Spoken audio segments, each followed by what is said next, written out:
when I please. Good night, R.I.P. Ain't no OT. You are not a champ, boy. You don't wanna be. Looking at a champ. You looking at a champ. You looking at a champ. Hey, all I do is win. All I do is win. You looking at a champ, and we going to the ship. We going to the ship. We going to the ship. Hey, all we do is win. You looking at a champ. You looking at a champ. Hey, all I do is win.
Welcome back, ladies and gentlemen, to LCK 2020 Spring. I'm Atlas, joined by LS, and it's our final series of the week.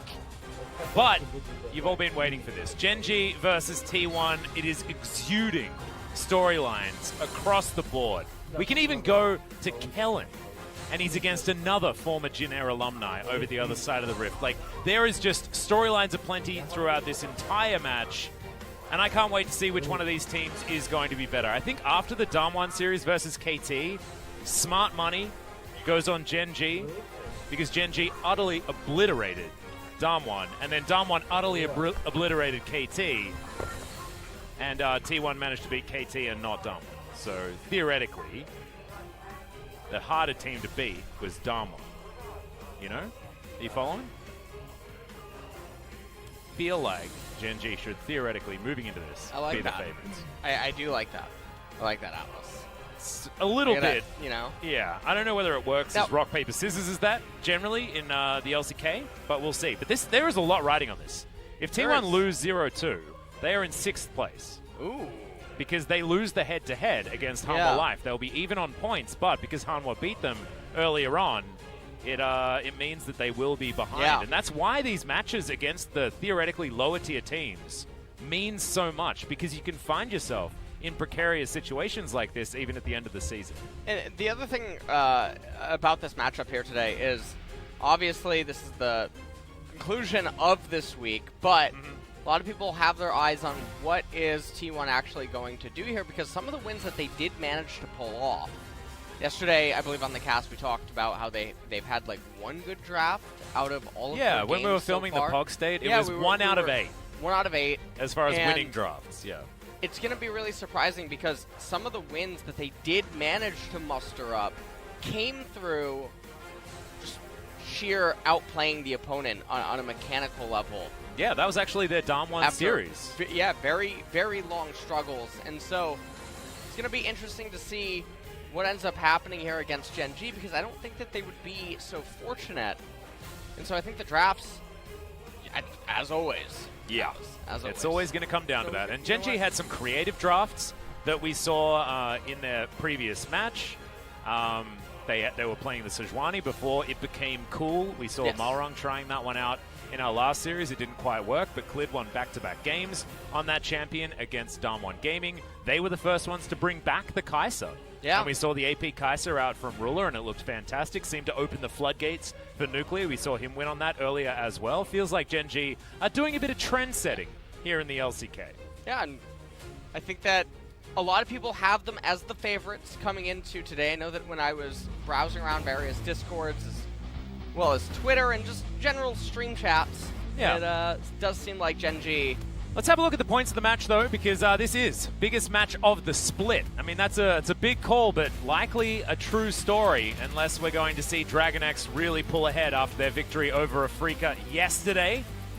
Off-season issue makers, and of course, you know, you've got Clid, defecting from T1, moving over to Gen G. It's going to be the first time that they've met in the LCK thus far. We'll see who's going to be getting the better of them. Rascal and BDD going up against Cuz, their former teammate.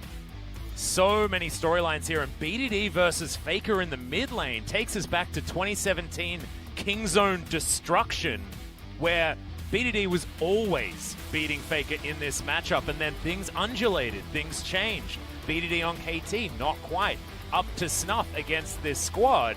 Is BDD's time to shine 2020? And we'll see whether Faker can answer that with his already, plethora of Player of the Game awards that he's got. 300 points only just recently eclipsed by Nogari after his back-to-back MVP performances in our last matchup. There is just so much to talk about for this particular series. Going to check out the team stats. Gen G, just the best in the league at the moment for the majority of their statistics. And wins with first blood is an interesting stat. Both of these teams not finding 100% of them, but honestly, it feels like first blood. Turret. Oh, that's interesting. Yeah, both of them with 100%. Ooh, that can't. What if they both get first turret? You've never seen that before. No, I think I think it's impossible. Well, it'll require split second. And they're gonna do it, Atlas. Oh my god, I don't think I'm ready. You know what? Actually, port priority I believe goes to blue team. Oh, really? I think so. Ah, well, T1's won then. I might be wrong on that, but I believe it's the case. So T1 actually automatically wins any of these draws. Well, let's have a look at some of the highlights here, starting with T1 on the bottom side. Teddy showing us some pretty exemplary Aphelios play in their most recent match. And in fact, this was largely depressing for KT, honestly, watching this series. But Teddy put on a masterclass throughout this matchup. Yeah.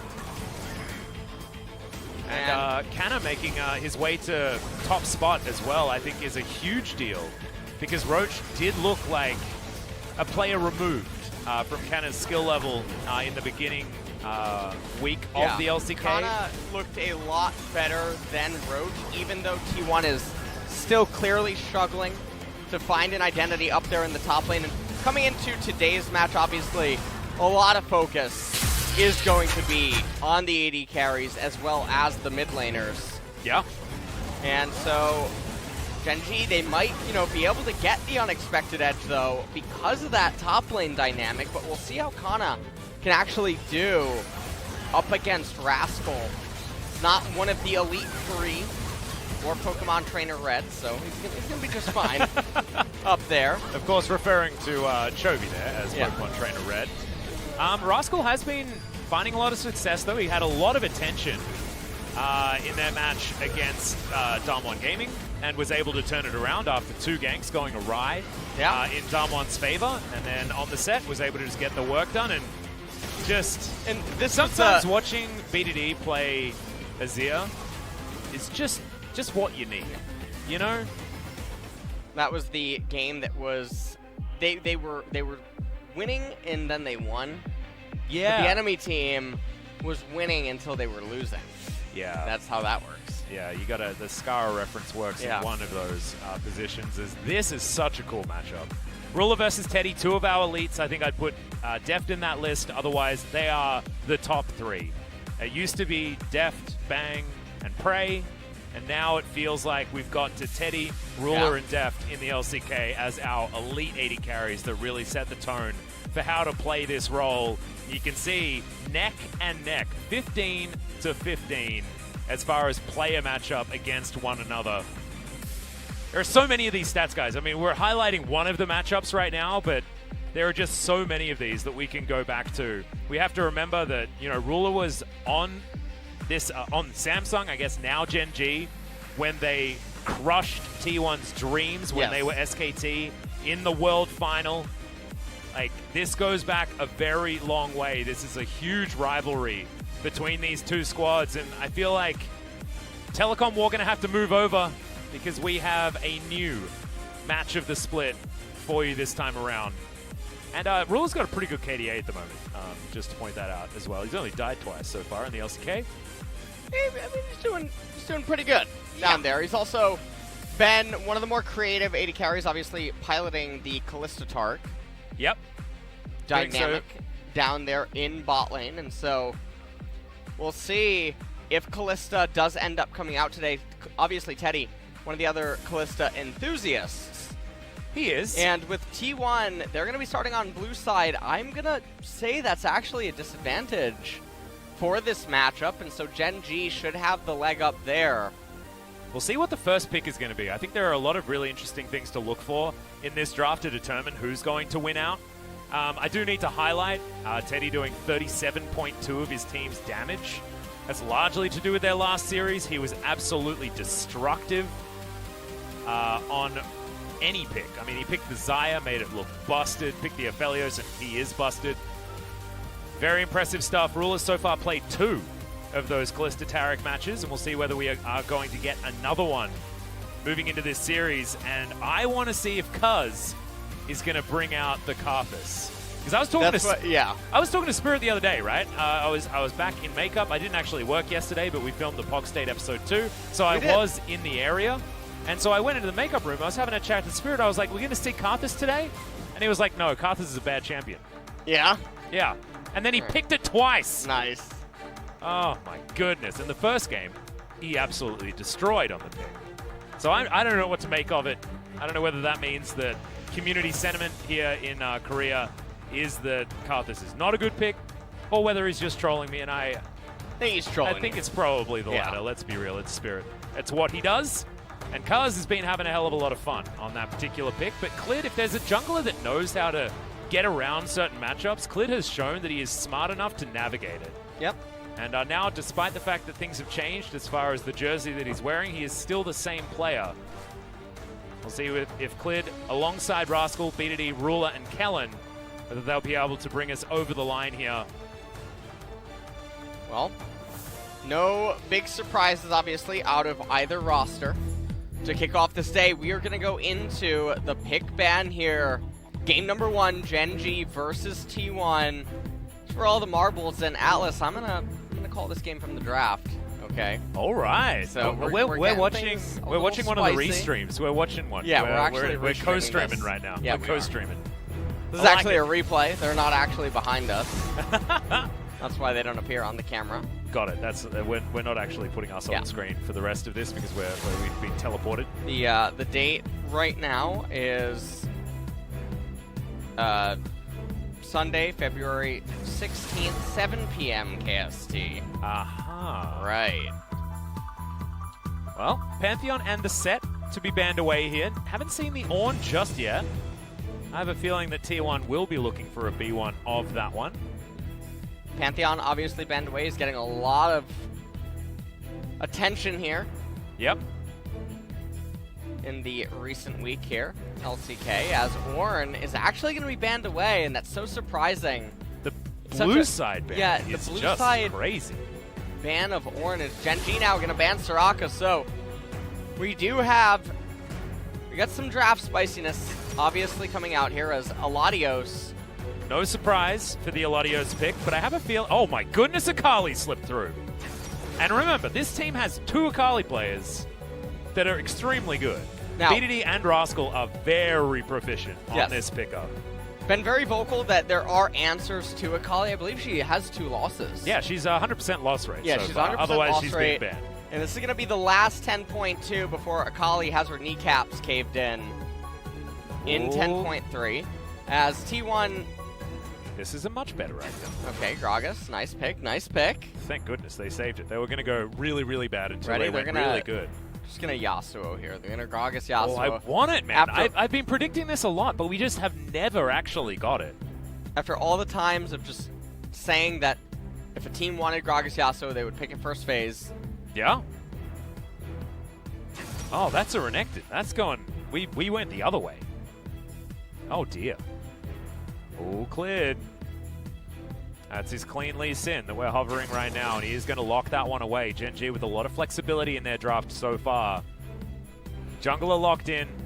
Gen G stable AD carry and a flexible solo laner right now.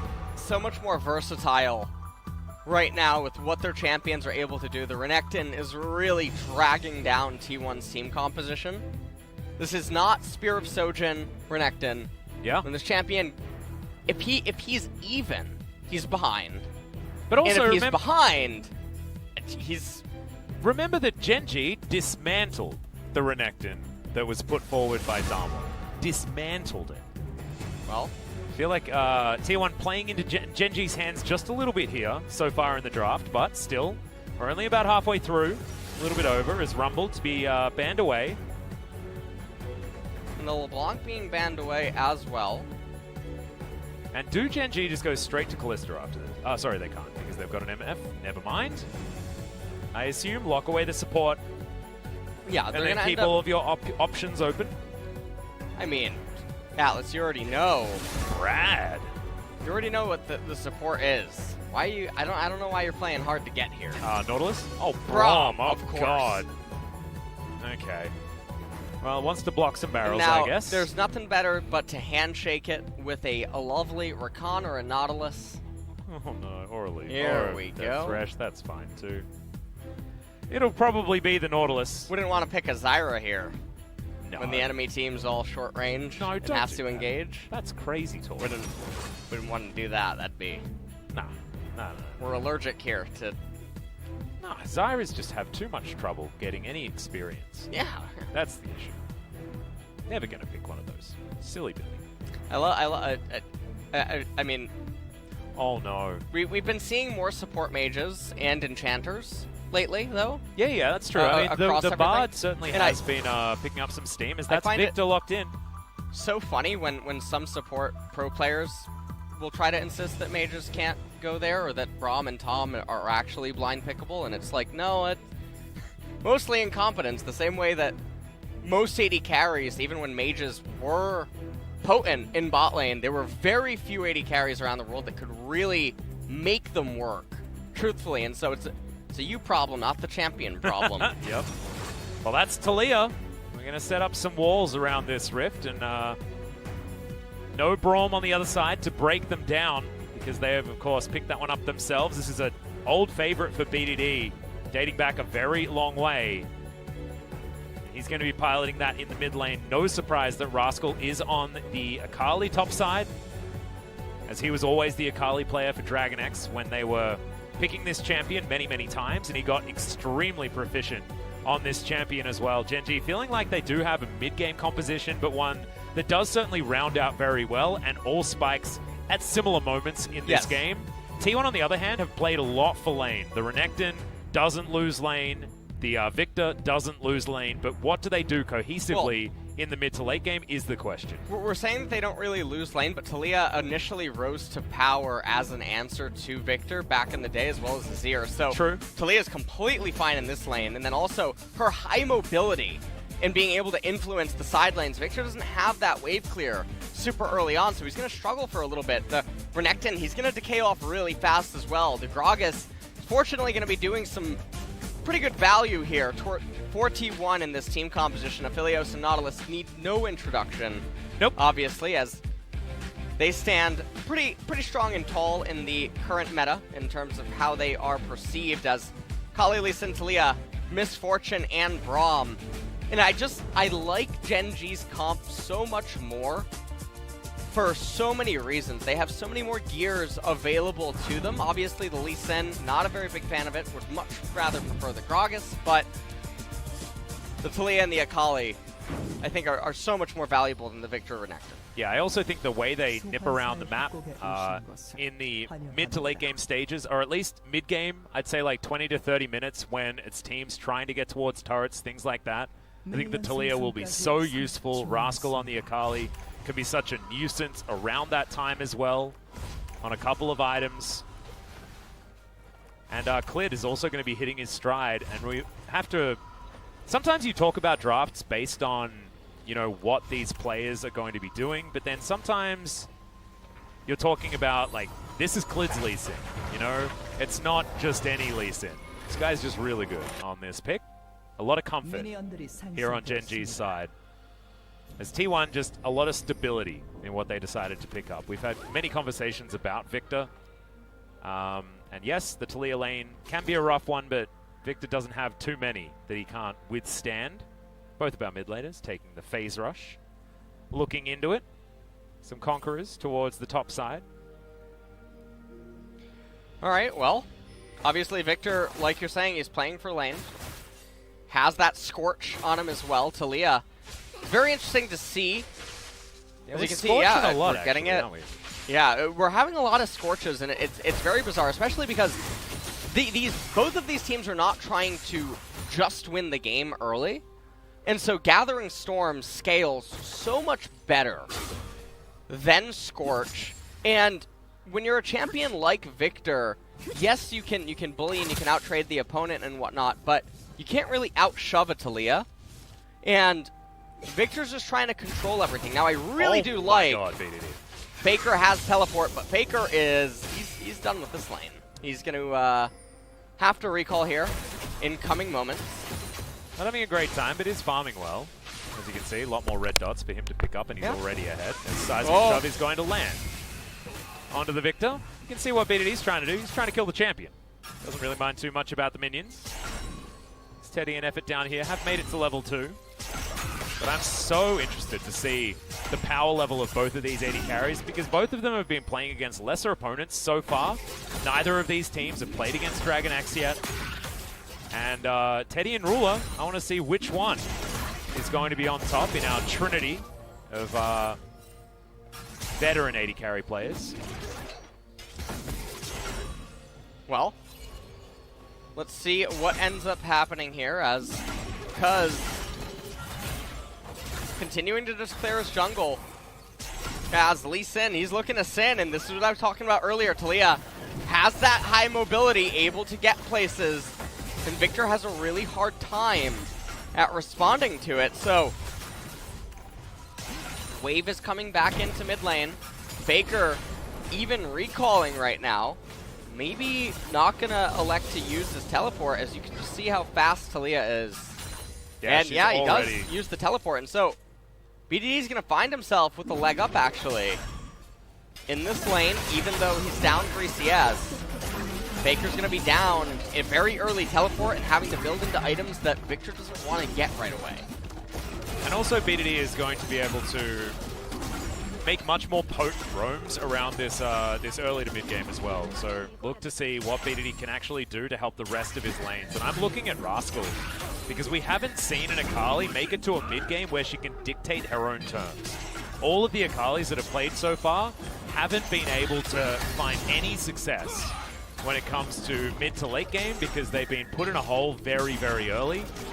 And we need to know why this Akali is still being banned so much. Because honestly, if you started watching League of Legends in 2020, you'd be very confused as to why that's the case.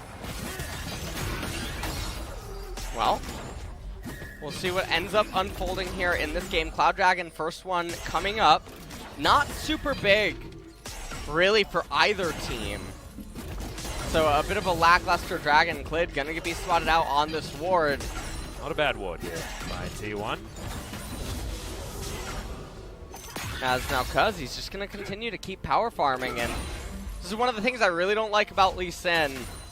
So as a champion, yes, he has a lot of early game influence and power, but if laners are just playing their lane right, they're playing safe, they're playing stable, it takes so much more effort to make the champion work. And if you go into mid-game on even footing, you ask yourself the question, who would you rather have, Gragas or Lee Sin? It's pretty easy.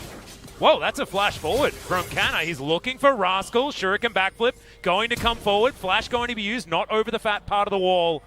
Flash is traded. BDD moving up towards the top side, but doesn't have the Weaver's wall. And Rascal with a winning lane state as well. So, manages to get a really good recall. Faker using that Chaos Storm just so that he can crash the wave and get the recall off without BDD being able to do anything. Now, a little interesting, he recalls in the middle of the lane, and I suppose that he's able to do this because he thinks that BDD doesn't know about anything around mid lane, and so has to obviously respect Cuz if he would try to interrupt the recall or something like that. As Victor picking up the futures, or the Lost Chapter. Yep. Now going to be completely fine sustaining in mid lane. Yep. BDD going to go back home, and he's going to start his first item as well. I believe Lost Chapter is probably going to come forward from the Talia as well. think Super Soaker probably likely to be one of his options as Canna doesn't have flash, remember, as flash forward from BDD. They find it. The perfect execution is exactly that. And first blood goes to the Akali. This one going to have a lot more money than the others we've seen. And Rascal actually sharing a lot of XP though with Clid. And Kana not having teleport available. This is going to mean that Cuz is going to have to show himself now up here. In top lane, most likely, or Wave is just going to go into the void. Dredge line lands as Effort going to get stunned up. Aftershock now down as Ruler able to do a fair bit of damage, but Teddy, Infernum equipped, not able to find too much follow-up. Skellen and Ruler in a pretty good position here in this lane. Currently, Teddy is ahead by a fair bit of farm. The waves are pushing in here for Gen G. Now another fight, Teddy taken down to about 300. Oh my goodness, the damage back onto Kellen. He has to flash as the exhaust comes forward onto Ruler. That is an advantage for T1 bottom side. Exhausts traded, but the flash from Kellen will mean that it'll be a sitting duck if Cuz decides to go down there and pick up that kill, because he does have explosive cast now available. Let's have a look at this pro view from Clid on the top side. I'm going. Go. Let's do it.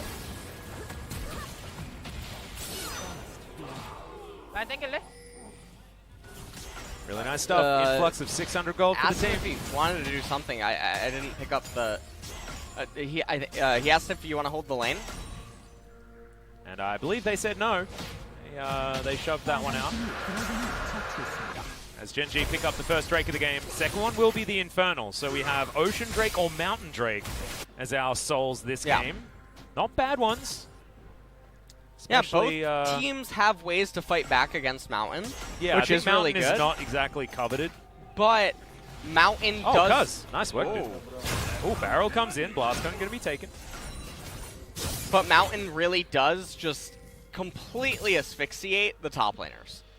If several Mountain Dragons end up coming in, you end up getting the Mountain Soul. Akali and Renekton are not going to be having a pleasant time. No. Well, in this case, Akali or Renekton. As BDD and Fake are very close as far as these experience points are concerned. Rascal and Kana as well. Neck and neck. Cousin Clid, exactly the same. I love this. So far, there is 300 gold between these two teams. First Blood and First Dragon went to Gen G, but they are down. That gold that we were talking about, that has to do with Cuz power farming his jungle. Yeah. Teddy winning his lane as well. Slight advantage for Kana up top. And 10 CS is Faker ahead of BDD. It's going exactly how we expected. T1 pick for lane, and they are able to win out in this stage of the game, despite Clid finding success with his first gank. When this mid-game rolls around, though, will Gen G be able to orchestrate the turns of this particular battle is going to be the question, because BDD will have so much more agency on this Talia to get around. Faker does have the teleport, but the cooldown on that one, I don't think you need to be a scientist to figure out that it's a little bit longer than the Weaver's Wall. And not to mention the rock surfing that BDD can do as well. His vision given over. Effort moves up towards this control ward, as Cuz should be able to take Shelly off the rift. And allow for a few plates to be taken here from T1. Looking to try and snowball what has been control in all of these lanes and more efficiency in the jungle from Cuz. Well, still just having ping-pongs now, occurring over and over. 2.5 minutes until the Infernal Dragon ends up coming up. As BDD is going to be handed over the blue. He doesn't have that lost chapter like Faker does, and so this is a lot more important for him. He does have the tier 2 boots, and so now combined with the ability to just activate all spells on a whim to shove in lanes, he can really start looking to try to run around and create pressure. Now, they know about Clid. They know exactly where he is. Cuz level 8 as well. As Clid is, he's looking to sin. Well, he's playing the right champion for it. As he finds the Q, spots out where Effort is. I like the cool-headed play. No Lee Syndrome here from Clid.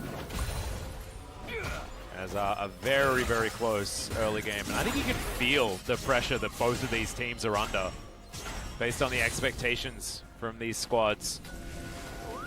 BDD and Clid, this is what can happen. They are at the level where they can begin to take control. Whether they'll be able to is the hard part, right? Yeah, and that's a really good ward to the right of the Raptor camp that is just protecting Faker there in mid lane, giving him the exact amount of information that he needs. And also, Renekton first item, really nice. Pick up Icona, Hexdrinker. No, it does end up staggering Icana's build. Whoa, Clid finds Cuz. He has to actually flash out, but the resonating strike is going to be there. BDD flashes over, and Cuz gets the heal, so the movement speed will keep him alive. Now Effort breaks his stopwatch, but keeps himself alive and isn't going to get stunned. The answering plays out of both of these teams is so beautiful, but no kills so far in this exchange. So that was a really nice attempt by Clid to try to set that play up, and Rascal coming down as well means that in the end, T1 is going to make out by reacting to it with just pure defensive play. Nice response out of everyone. Now BDD, he did crash a wave in mid and also get a turret plate, so it's not totally the end of the world. Also, same thing happened top lane though. Canna was able to grab a turret plate up yeah, there. Yeah. As Rascal is moving on back, so answering plays across this rift as we have a look at this one once again. Really cute from Clid to try and get Cuz's flash out of there. As Body Slam had to be used as well. 2 walls to get over, that's how that's going to work. But Teddy with the heads up heal when he was at full health just to make sure the seismic shove didn't land and it kept the Gragas alive. Bit of a gentleman's agreement towards the end there to disengage. It's 400 gold now, the lead for Gen G. Flashes available on the bottom lane apart from Effort. We'll see whether Gen G can find some leverage there. You can see Clid is on the bottom side. His flash now on cooldown. As he traded that with Cuz. Infernal Drake going to come in here, and one of the really great things about Talia is her single target damage, able to help here as Cuz just steals it away. He doesn't care at all as now Clid has to safeguard to get himself out. Chaos Storm now on cooldown from Faker, but Clid is behind enemy lines. Ocean Rift now going to make the rift beautiful, but nothing looks beautiful here for Clid. He's trying to get the heck out of there. Turret shot's going to come forward. That'll be... No execution as Faker will lock down kill credit. Man, that timer for the drop of aggro, one could say, was certainly getting there. Clid not able to tick it over. So his old teammate going to be able to take him down. It's a really nice kill and just a turn of events to really even the scores here, as now we will be getting Ocean Soul. And now Ocean is... This is one that both of these teams really want. Let's take a look at this. Clid not quite able. That timing was so slick to beat Cuz right there, and yeah, Faker getting the Chaos Storm, tagged him for the aggro. Ooh, that's a backflip. Faker incoming. Backflip is on cooldown, as we were talking about, as Rascal has to use the ult in order to get out. Won't be able to in 10.3, but it's 10.2, remember, so still able to do that. Cuz having to run around from BDD, but look at the phase rush, making him so fast. Worked ground, unable to actually follow up with too much more. There are so many stalemates this game. These two teams just seem so evenly matched. Definitely a bit of close calls by both parties right now, as Cuz narrowly able to escape right there, as Rascal, he is falling behind in terms of just lane control overall. Lots of turret plates went down in top. Heart monitor of a gold difference, but remember, it's a gold difference of 700 either way. So there is no gold difference between these two teams so far. No one able to get themselves any large edges. First blood did go to Gen G, but remember, the lane control was certainly there, and this is going to be global gold most likely for... Oh, 5 health. Okay. So a gust of wind will take down that turret. I think actually it would have been correct to let the turret die there, just because there's no proximity gold.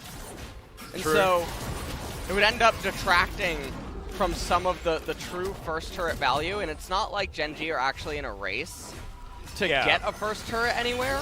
The only argument would be is if Gen G wants to fight soon, and they have an opportunity to do so, is okay, Kellen.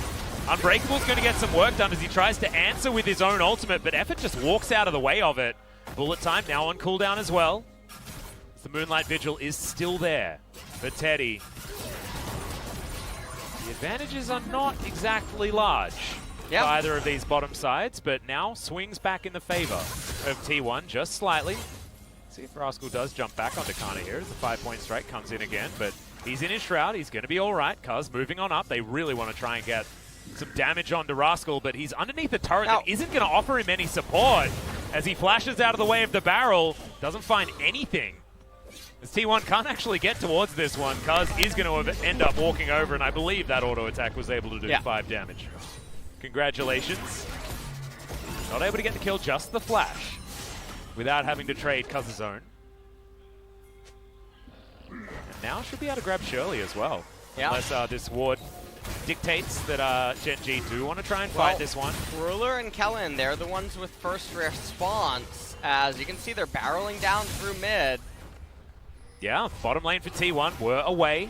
Is now Cuz going to be taking Shirley for a merry jaunt through his newly beautiful jungle. Zephyr and Teddy, slightly slow. Going to be moving up the mid lane here, giving up on the laning phase, bottom side of the map for the moment. Understanding that the top side of the map is where they want to be fighting around. First Ocean Drake will be up in a minute, but it looks like we have a trade of heralds.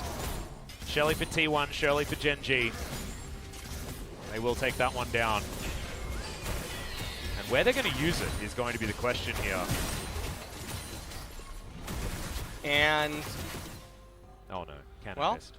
It's all over. Ended up summoning it up in top lane. Yeah, give Rascal a little bit more lane control. And grab him that extra gold that this charge will get. Hextech Gunblade completed for the Akali, so first power spike certainly there.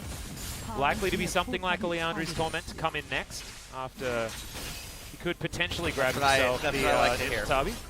It's what we've been seeing, I think, mostly as far as second items.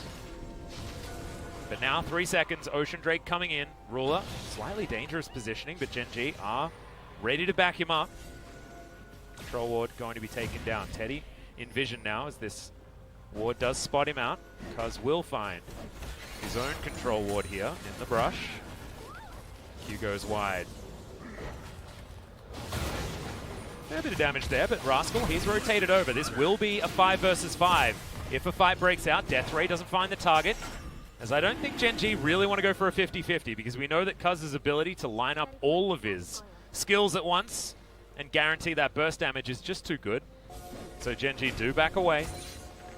Just trying to hold on to their vision and then hold on to their lane control. Teddy with the crescendo, lots of damage onto this turret. Make it rain, slows down the Aphelios. Faker takes a fair bit of damage there. I believe a turret shot after a death ray. Yeah. T1 now, they're going to manage to pick up the Scuttle Crab right now as Gen G, they don't want to let this Ocean Dragon just go over for free. And no matter what, though, we're probably realistically looking at a 35-40 minute game if we're going to get 2 souls. Oh, yeah.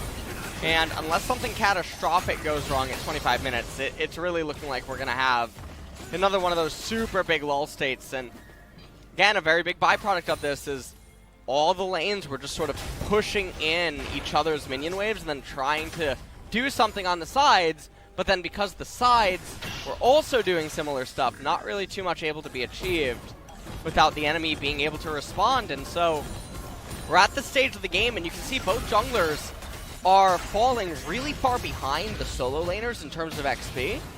And they're even almost being even level with the supports. And so in spots like this, what would you rather have, the Lee Sin or the Gragas? And it's a pretty obvious answer. Yeah, Gragas is just going to be better. But so far, it's not like one team is able to eke out more gold from this particular lull state. It has been 300 in T1's favor for, I think, most of the game.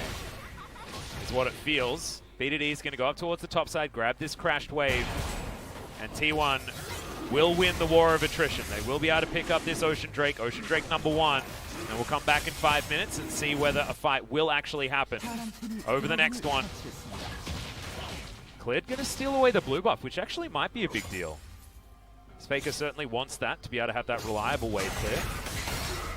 There's Ruler and Kellen, they'll be pushing in this mid lane. Tower's pretty low, and turret plate's certainly in T1's favor this game. As Rascal heads down towards the bottom side, BDD's going to go home. We'll see what he's going to pick up next. It looks like Rascal is going to be Well, yeah, a bit of a forbidden book purchase here, which bit is of a sinner. unfortunate. Yeah, he Yeah. is. But There's- BDD's well, got a Fiendish Codex, so don't worry, he's not sitting alongside him. You see, what he's really going for here with the Morellonomicon is he's trying to reduce the healing from both of the refillable potions on the opponents. Yeah, see, I thought it was the understand that. passive healing from Cuz's W that he was trying to alleviate. No. Oh, no, not Cull the Meek's lifesteal from Canna. That's not. And the other thing is, the Oblivion Orb and the Morello as well, they're already bad purchases because the enemy is already stacking magic reserves. Well, and you know that they're only going to get more in the later stages. Victor will most likely end up picking up a Banshee's Veil, probably third in this game. And so you know that magic resist is going to come in. Gragas already has Spectre's Cowl. Renekton opened Hex Drinker against you. And so just some really, really suboptimal itemization here. This is definitely a losing to Shopkeeper moment. It is. For Rascal.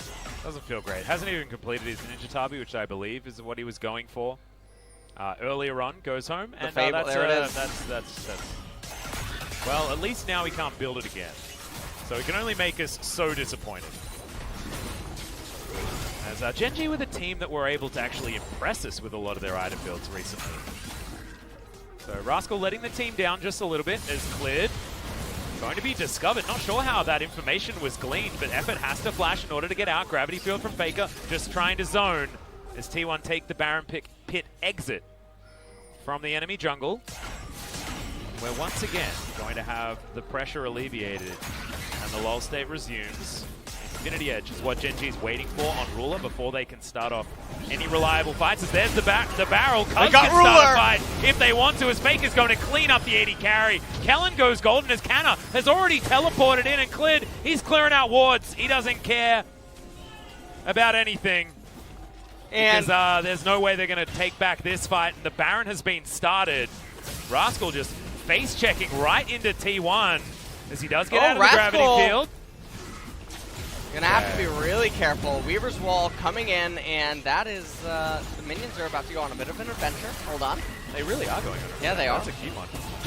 There's BDD taking a bit of damage, but out of Dredge line range, which is going to be the most important part.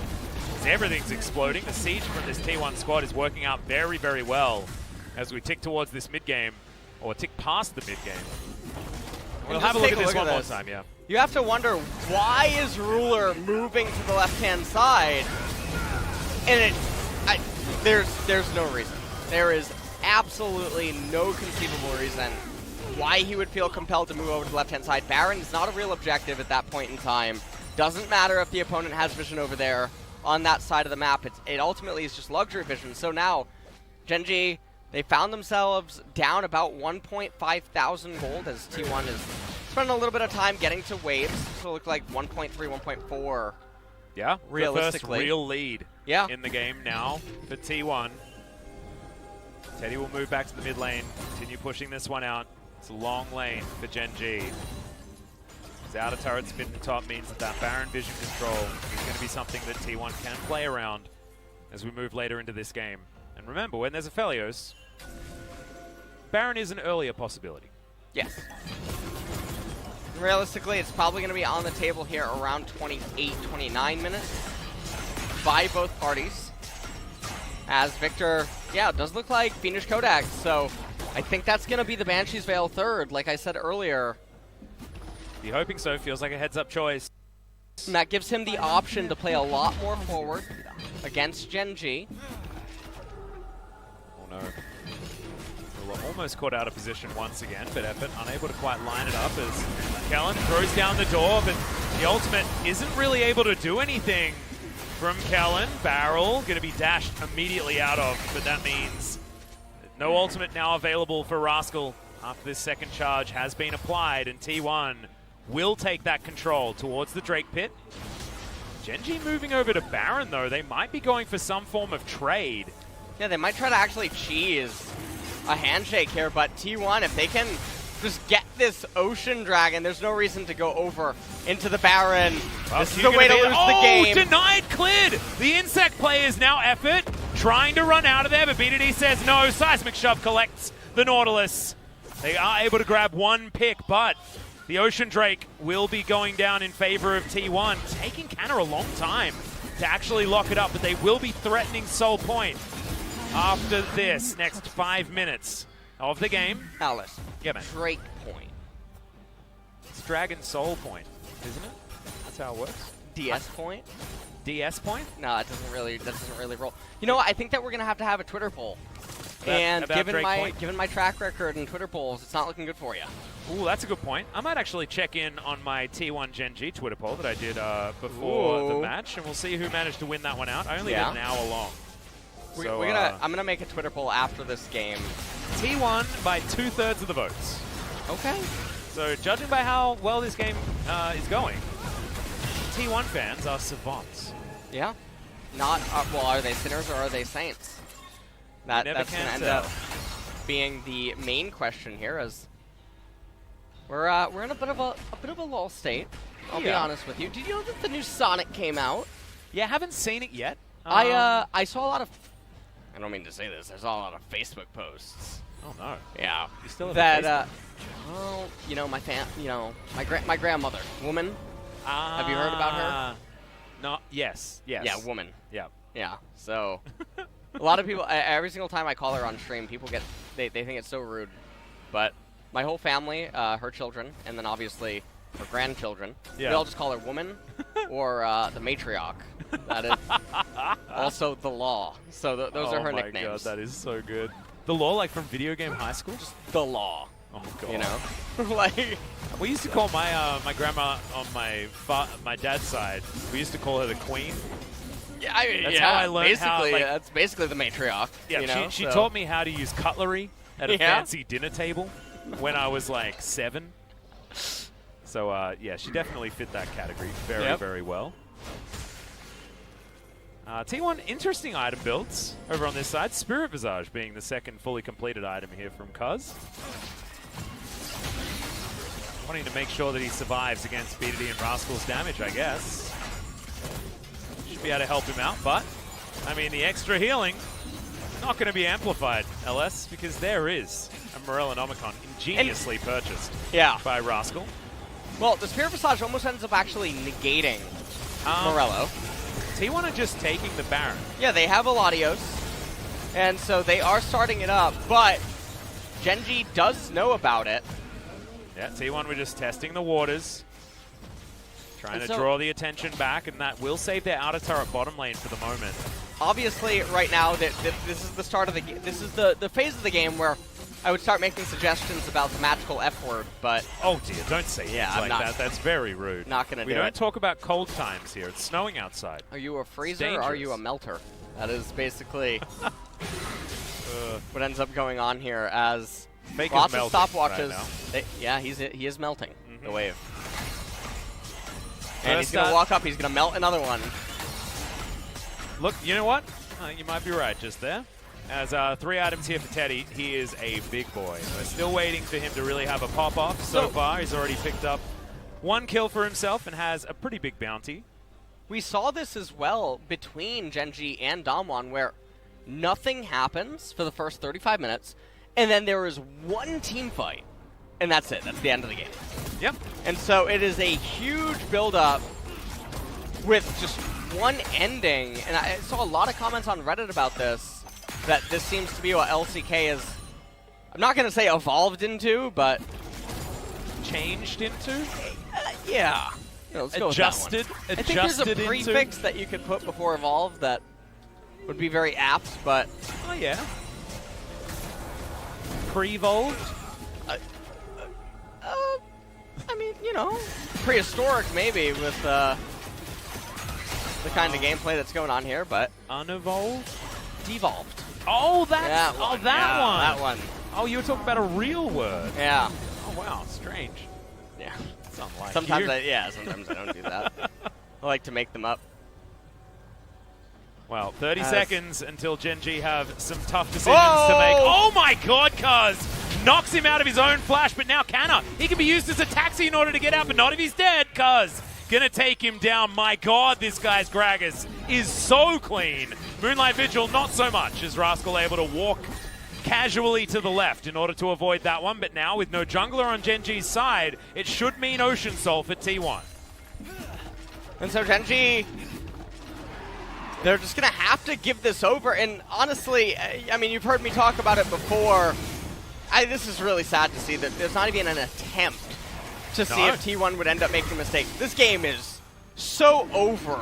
If you lose with Ocean Soul, especially as this composition, right? Yes, like, yes. The long range on the Victor, he's able to just constantly play forward now with the Banshee's Veil. The healing that is going to be present on this T1 team composition now. Doesn't even matter about the straight up 5v5 that I tried to talk about inside of the champion select and some of the differences that can go on there. The healing is just going to make everything irrelevant at this point. And so if you're Genji, outside of some super miracle engage or a free Baron, Elder Dragon, true, you're probably going to end up losing. As Genji, this is definitely going to be a panic Baron. Weaver's Wall comes out. I don't know if they have the damage. Should actually zone for quite some time as the 5 seconds is now up. Rascal now trying to dash around this fight. Finds a perfect execution onto Cuz, who gets into the pit. It's a 50-50, but Clid is going to win it. Cuz goes golden, and now redemption in the pit is going to help alleviate the Chaos Storm damage. Clid eliminates the Nautilus, but they are now fish in a barrel. Faker gets slowed down. Rascal taken out by the Aphelios, but he takes the long way round. Flashes to get Genji out of there, and they save 4 of the Barons. And so they end up utilizing 2 of the flashes right there, and they do get some summoners as well out of T1. But because of the way that they're forced to back off, they're losing all of their minion waves, and this is a way that T1 can attack Baron indirectly. This is so sick.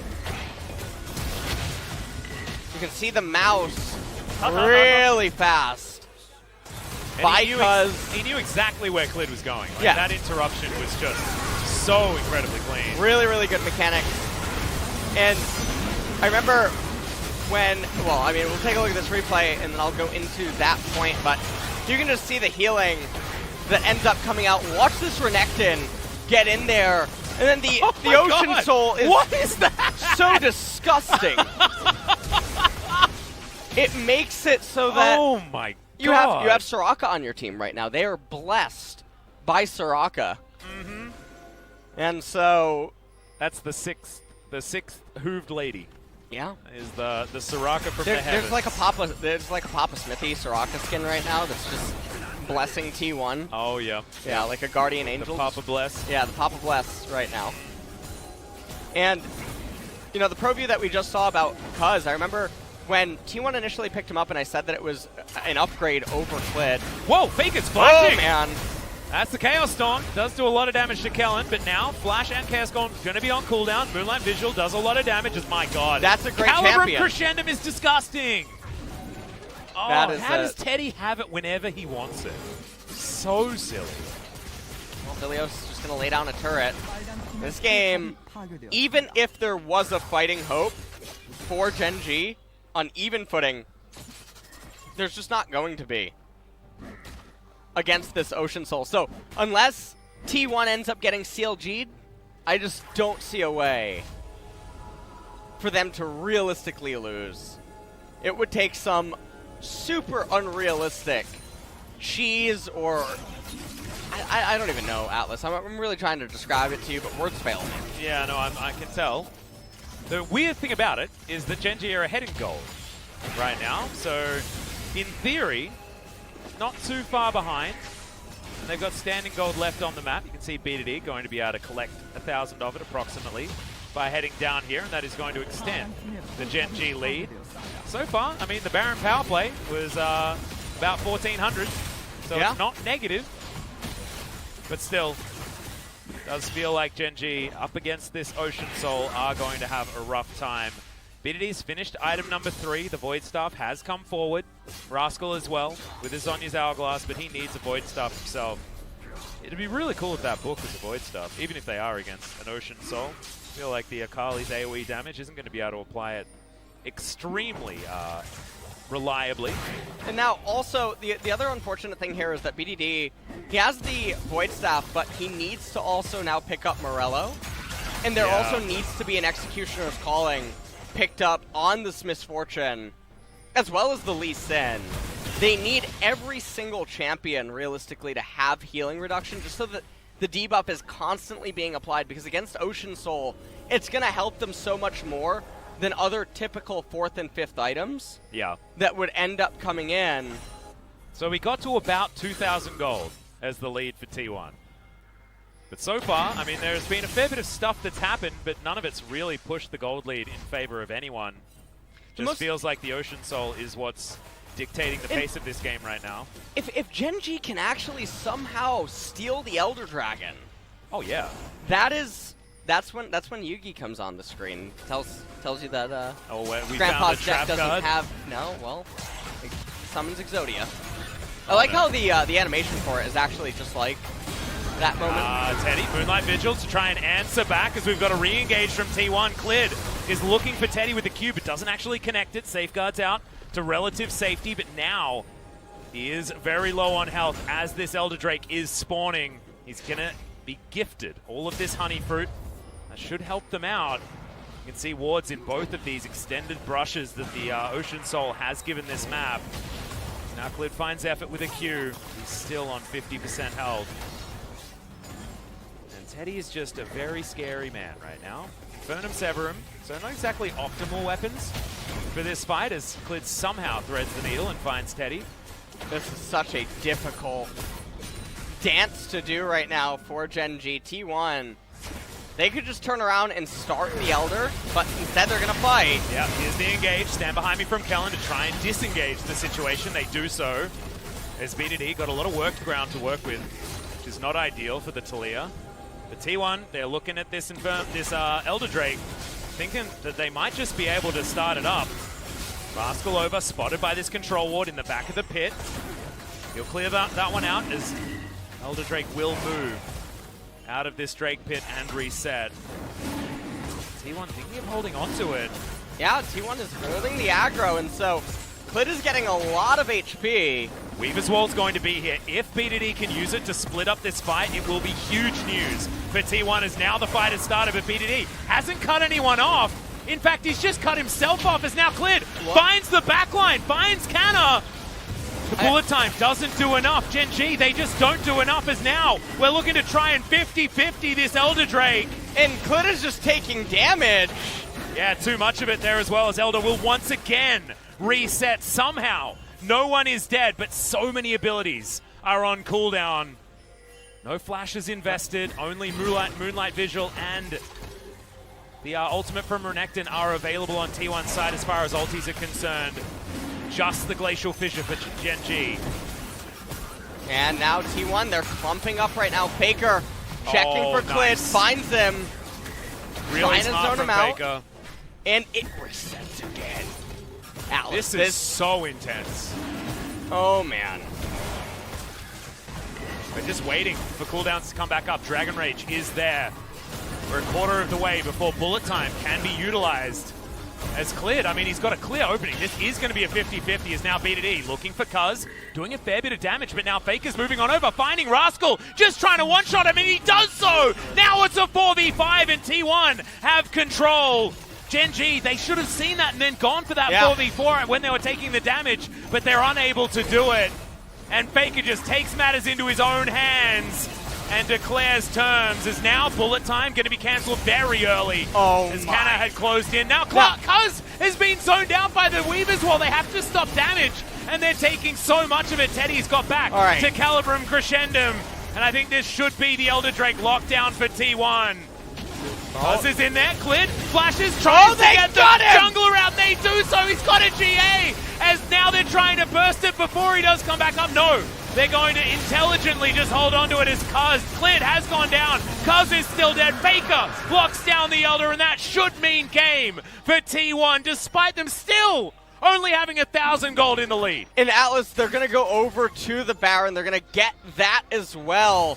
And with Ocean Soul, Baron, and Elder Dragon, I don't even know what that is. They got.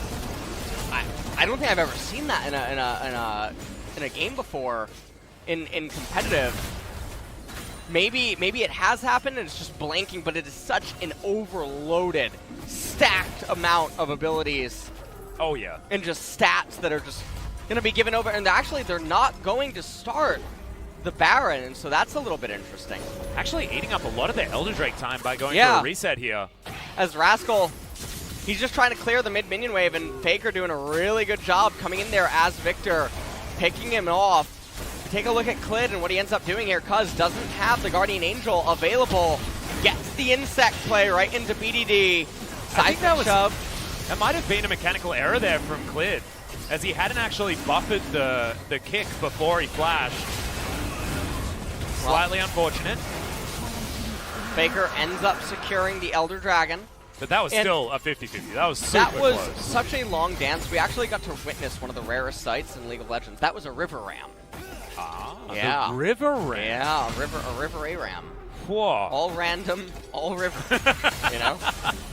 Does make it so much harder to get minion gold. It really but that battle for the Rift Scuttler, that's a big one. That's a real big one. You gotta pronounce it with a bit of an accent. Like River Ram. River Ram. Yeah. River Ram. River Ram and down in there. Down in I like that. it a lot. It makes me feel like a cowboy. Yeah, down in that river there. Yonder River Ram. Well, T1, they have started the Baron, and Gen G have a long walk through darkness in order to get there. I believe blue trinkets not going to be available just yet as BDD gets to the back of the pit. Weaver's Wall coming down. Will block Faker an effort off from this one, but T1 should be able to lock down this Baron. Canna diving on over. Massive AoE. Piles forward. A triple kill already from Teddy. They'll collect the Baron as an afterthought as Cuz stays in the pit and Ruler watches everyone else on his team eviscerated in seconds. And that will be the end of the game. This is absolutely going to be the end of the game. And so T1 managed to play a very slow and steady game. They end up picking off Ruler, if you remember, when he stepped into left-hand side river. Yep. Cuz just with a really good performance this game, picking off Clid at really key points. They get to the Ocean Soul. They win the River Ram. River Ram. And really Ruler, like that. I do, I really like it. As Ruler is going to be taken down to complete the ace for T1. They held on to that game with the smallest of gold leads for so incredibly long, and then just played out these 5v5s so much better. And I feel like Gen G had a great composition, but they could never utilize the chaos that you can provide with a Weaver's Wall and with the Dragon Rage kick when they needed to, in order to get them the kind of lead that could snowball them towards more of these objectives. And they needed to do it early, because as soon as that Ocean Soul happened, like, yes, we saw, like, up front, the drafts dictated that this will be a close game and then Gen G should have an edge. But and we never really Ocean got Soul to transforms it completely. Yes, Ocean Soul completely morphs what is balanced. As in this game, we never really get to see the team compositions actually clash. Where, you know what? I'm gonna vote for him too. But it's only because I already know that we're screwed on the other polls. Well, okay? I think you know. No, I'm gonna go ahead and give the actual one. That's a good one. The reason that game got to that state is because of that player. Okay. Yeah. I don't care that Faker went into mid lane and pressed 2 abilities on Akali and killed her, and then ended up getting the Elder. But it could have been a lot of other T1 members. Yeah, that I actually felt like as a team, this whole squad played really well. This is one of those. Yeah. And I feel like Cuz just did so much to get them into that spot. Yeah, Teddy. I mean, Teddy doing Teddy things. Oh, it's too much damage. Just ridiculous. So we're going to check out the post-game breakdown. Teddy still doing ludicrous damage, but Ruler doing pretty similar stuff. Faker, this was a Victor performance that allows me to understand why teams are picking Victor. Well, I mean, he was able to go super stable in the laning phase, and even when he was getting outpaced at some points, the side lanes weren't really falling apart. Yeah. And so Talia's sins weren't really paying off all that much. And then once you got to the mid-game, there was no team fight that actually ended up happening. Ruler ended up dying, and that had a chain reaction. And then Cuz constantly kept setting up things to be successful and bring them to the Ocean Soul point, and then ultimately the Elder Dragon point. Faker picks off Akali, and then he ends up getting the Elder Dragon, but it could have really been any T1 member. So he's probably going to get the player of the game for that. But We'll see who does get it, but we'll have to wait until after the break, ladies and gentlemen. An extremely close Game 1, and I think everyone's now probably expecting that we're going to go the distance with this particular series. I personally hope so. It has delivered exactly what we wanted.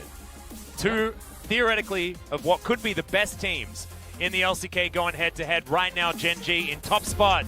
T1 wanting to kick them down. They can do it with a win next game. Let's see if they can.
레전드 오브 룬테라의 세계에 오신 걸 환영합니다.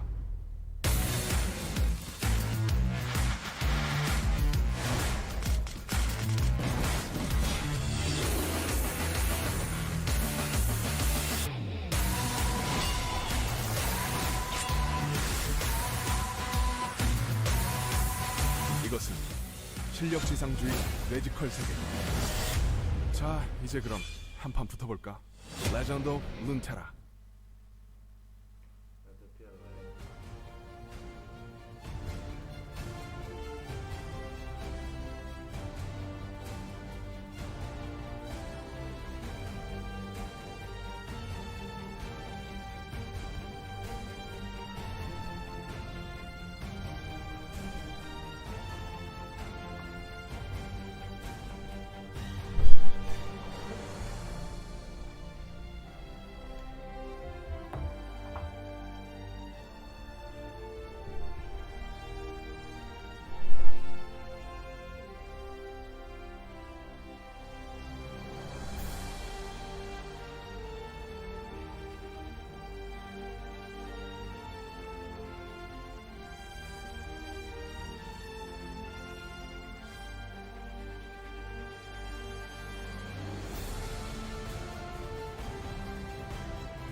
네, T1과 젠지의 첫 번째 T1 경기 versus 함께했습니다. Genji, 많은 game 분들이 number one 기대하셨던 just 꿀잼 finished. 매치인데요. 일단 The biggest match of this week, or rather the split. How did the draft go? 3 OPs, Aphelios, Set, and Akali. So 2 of them was open, Aphelios and Akali. T1, without hesitating, they took Aphelios right after. So as we saw the key players' stats, Teddy is on top of every stat. And Teddy he's doing most of the damage in T1 currently, so giving him this OP champion was the key for SKT's champ select. Well, Genji was expecting something else, sharing Aphelios and Akali during the draft. However, T1 did a really great job, giving Teddy the most important champion. And BDD with the last pick took Talia. However, in the late game, Victor is much stronger, and also Victor is the key for letting T1 to hold on to all the other players to have their power spike. Well, Genji did make some attempts in the middle of the game, but T1 was also really good at absorbing those pressures. So we want to go through the most important point of the game, you know, the River Ram moment. So Faker finished that Elder Drake contest. So most of the players were down with their major skills. So this area mode was so extended so that they could just go for another cooldown. But Faker made a call, I'll go for Akali, just go, just go. So, well, Rascal was actually looking for a flank angle, then he rotated to mid lane for a wave clear. Faker, instead of staying for that River Ram, he actually chased him and then found Akali on lane. So I think this was really all calculated because even before they had vision on Akali, Faker was still keeping his eyes on her. So they knew Akali was down with ult. Faker had the confidence that he can just melt down, chunk down Akali with his full combo. So as soon as he saw Akali, he just went up to catch her down. It was like a minute or longer Elder Drake contest, but Faker was so focused on game, he kept checking the mid lane or other possible flank angle.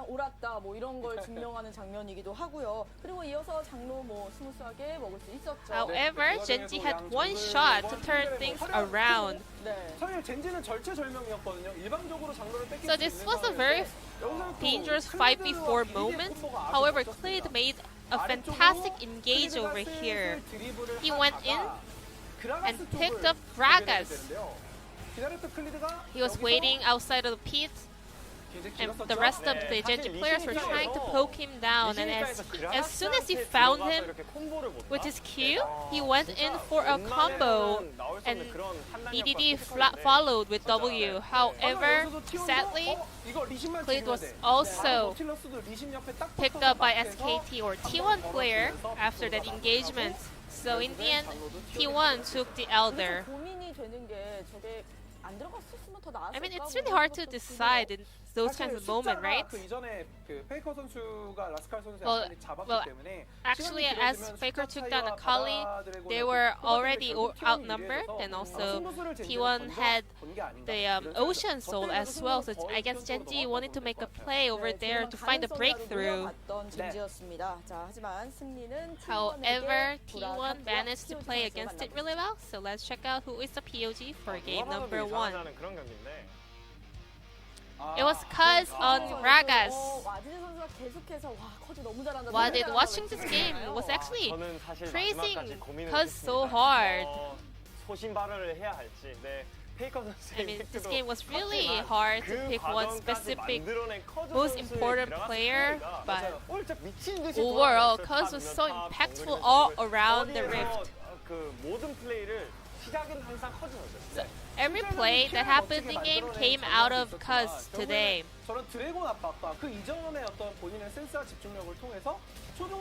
Cuz performance was on point today, so with that slight mistake with Clit, he was able to punish it right away. Well, Victory actually voted for Faker.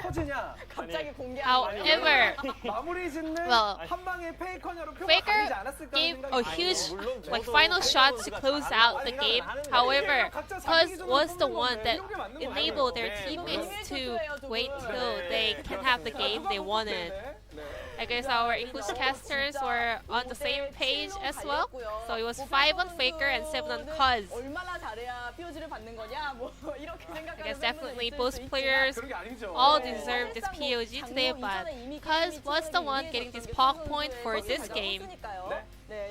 So let's check on who will be the POG player in game number 2 heading over to the Rift.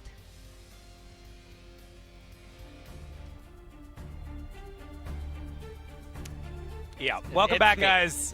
Swinger. Swinger. Swinger. I was the swing vote right there. Well, I think that... Because if I voted for Faker too, it's 6 and 6. Oh, was it? Yeah, I'm the swinger. Oh my goodness. That's me. All right. That's well, it. You almost, Every vote you counts. almost fell on the Faker side of that swing. I was, but as well. But I was the sinner, which is what Twitch chat is letting me know about consistently throughout these broadcasts. But, you know, Faker played really well. In fact, everyone played really well.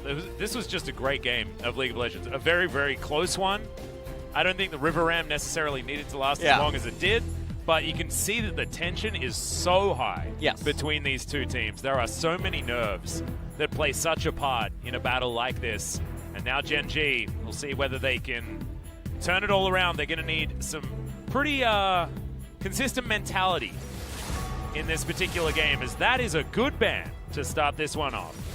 Gragas being banned away as Rek'Sai immediately following by Gen G. T1 now banning away. Wow, these are going fast. Oh yeah, these guys know exactly what they want. And will Soraka end up biting the dust? It will by Gen G. Like it. Like it a So lot. I do like this. You know what? The POG state, it was filmed a little too early. I think so too. As the bans have definitely been tightening up. They've been evolving and getting a lot better. Really glad to see Soraka banned. Looking forward to it in 10.3 as well. She's not touched there. Yep, we're going to continue to see that. At least we might have a new 100% ban champion in the Soraka. Yes. As Gen G lock away the Zoe for B2D. That was banned in game number 1. In fact, first ban from T1. And T1 didn't want to allow the Aphelios to be locked in first too. So Cuz can take away Lee Sin if he would like to. A few options still left on the table. Teddy can go towards Misfortune or any other choice that he might have towards that bottom side. The only other champion outside of Misfortune that he's played and Aphelios has been that one game on Xayah, but Misfortune, they're just going down the tier list here for Teddy, giving him that option. You can imagine that Gen G are probably just going to lock Kalista Taric after this. Definitely think it's a real possibility as T1 leading this series. Gen G might just fall back to comfort things that are also powerful. Really like the Orianna. If they end up locking this in here blind, I feel like it creates a lot of potential trickiness further down the draft for T1. Gen G now locking in another Akali. Yeah, another Akali. Akali continues her 100% loss rate, so... Well, she might just be continuing exactly down that path. It means so much for the standings, actually, if this is a 2-0 for T1.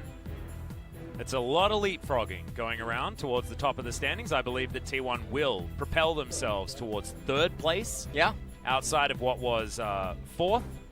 And we will have a new top spot, I believe, after all is said and done, because Dragon X are currently sitting on 8 victories.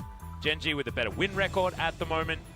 But after losing this game, and if they lose the next, they won't be able to continue that through, as Cuz, back on the Diana, has taken that for himself here. So all we need is a physical damage top laner, and T1 have a brilliant damage profile, as well as the Moonfall plus Shockwave combo. My god, it is so strong.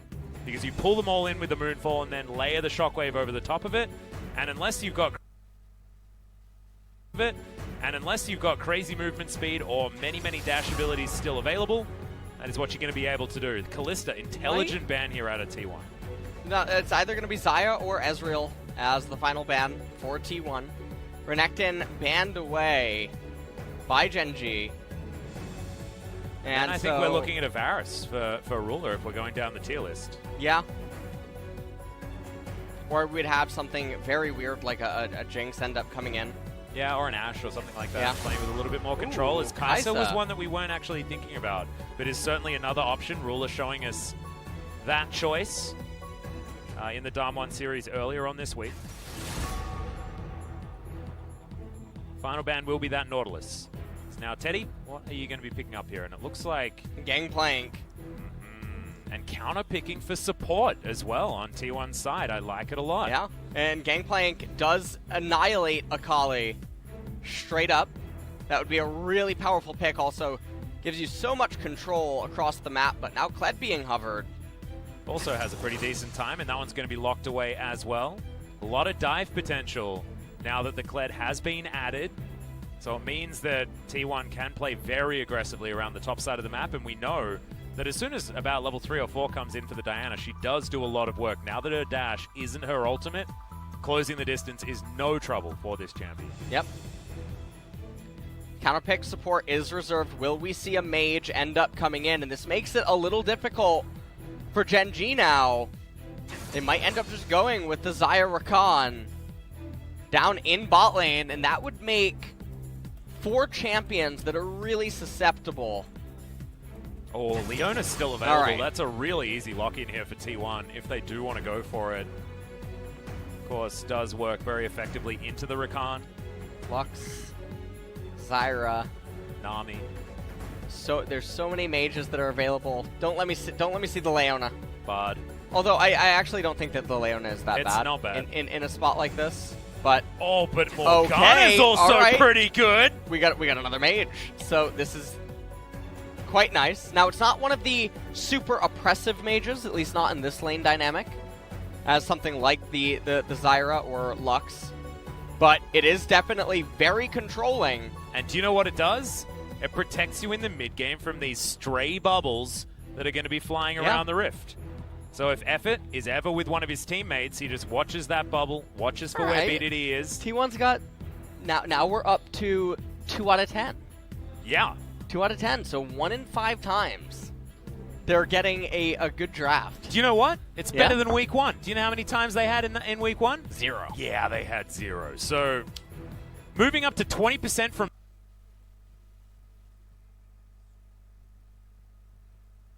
0 is an undefinable increase. Just absolutely unbelievable. This is a wonderful draft out of them, though. Heads up, picking the Ori a little bit earlier. Of course, understanding that BDD did have the Zoe in the mid lane face up. Certainly still a rounded composition here on Genji's side, but it felt like T1 in that draft did have the answers and did understand what Genji were going for before they went for it, and that is something that Coach Kim has been able to do on Damwon in the past. I mean, this guy has drafted well in his history, and feels like he's finally found his sea legs on the T1 side Absolutely. of the table. Morgana, Misfortune, Orianna, Diana, and Kled. Massive amounts of just raw engage potential as well as siege potential and poke. Make it rain. Crescent strikes from Diana as well. And if just think about like the alley-oops for this Kled, who's going to be running in, you can attach a ball to him. The most comfortable of shockwaves available, and then Cuz's follow-up with the Moonfall. All the while, there is bullet time going across the entire team. As far as Wombo Combo, this is a really beautiful and new style of Wombo Combo comp to come in here. I like it. I like it a lot. And even though Xayah is really good against T1's team composition, the other 4 champions that Genji has is not. And so it's going to be really difficult to see how they're going to manage to survive mid-game unless they manage to get nice advantages in the early phases somehow, as first dragon of the game is going to be the Infernal Faker continuing to take Scorch. It's so bizarre. Also taking Phase Rush this time when, of course... Well, he's going to be going GLP. Ah, yes. I do believe in this game. There's a lot of melee champions, lots of champions that are able to be influenced by that slow. GLP helps out with getting the Phase Rush. Does mean that, you know, summoner spells are going to be more important for this particular Orianna, who has her spell book well and truly sealed at this stage. Just have to look to see how this one's going to go. Faker historically has been one of the best Oriannas of all time for a very, very long time.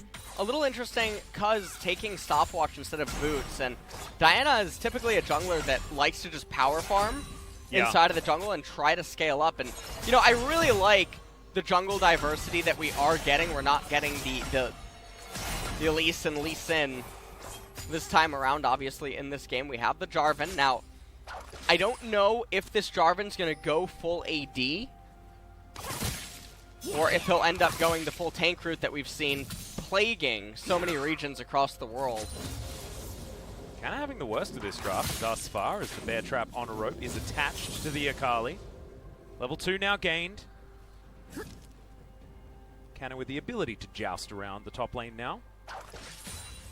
Most likely still continuing to attach things as Faker with his dissonance, just trying to poke out BDD as best he can. The wave now pushing back towards the Orianna. BDD still able to reliably apply this Aerie as this matchup continues. But now in the enemy jungle, will start off on this blue buff. Understanding that Cuz is likely to be trapped on his wolves just a little bit. His research pretty well. Is this Jarvan player. Yeah. Kellen going to move on over and help him out. So that is going to be a 3-buff start most likely here for Gen.G. Effort will spot that this Gromp is going down. And we're likely to see Cuz make a bit of a transition here at this stage of the game. He's just going to go back, try and grab himself an item advantage before he does delve into the enemy jungle, if he does decide to do that. Looks like Clid will be able to grab himself the Rift Scuttler, as Faker has to use his cleanse just to remain healthy enough to control this lane. And so far, everything still going pretty safe and sturdy. I mean, obviously, Kana up there in top lane having a bit of a rough time against the Akali. Yeah, Kana probably waiting for a few extra items before he's going to be comfortable. As Faker going to flash very early. Trouble Bubble lands onto a minion. That is because Faker flashed that one.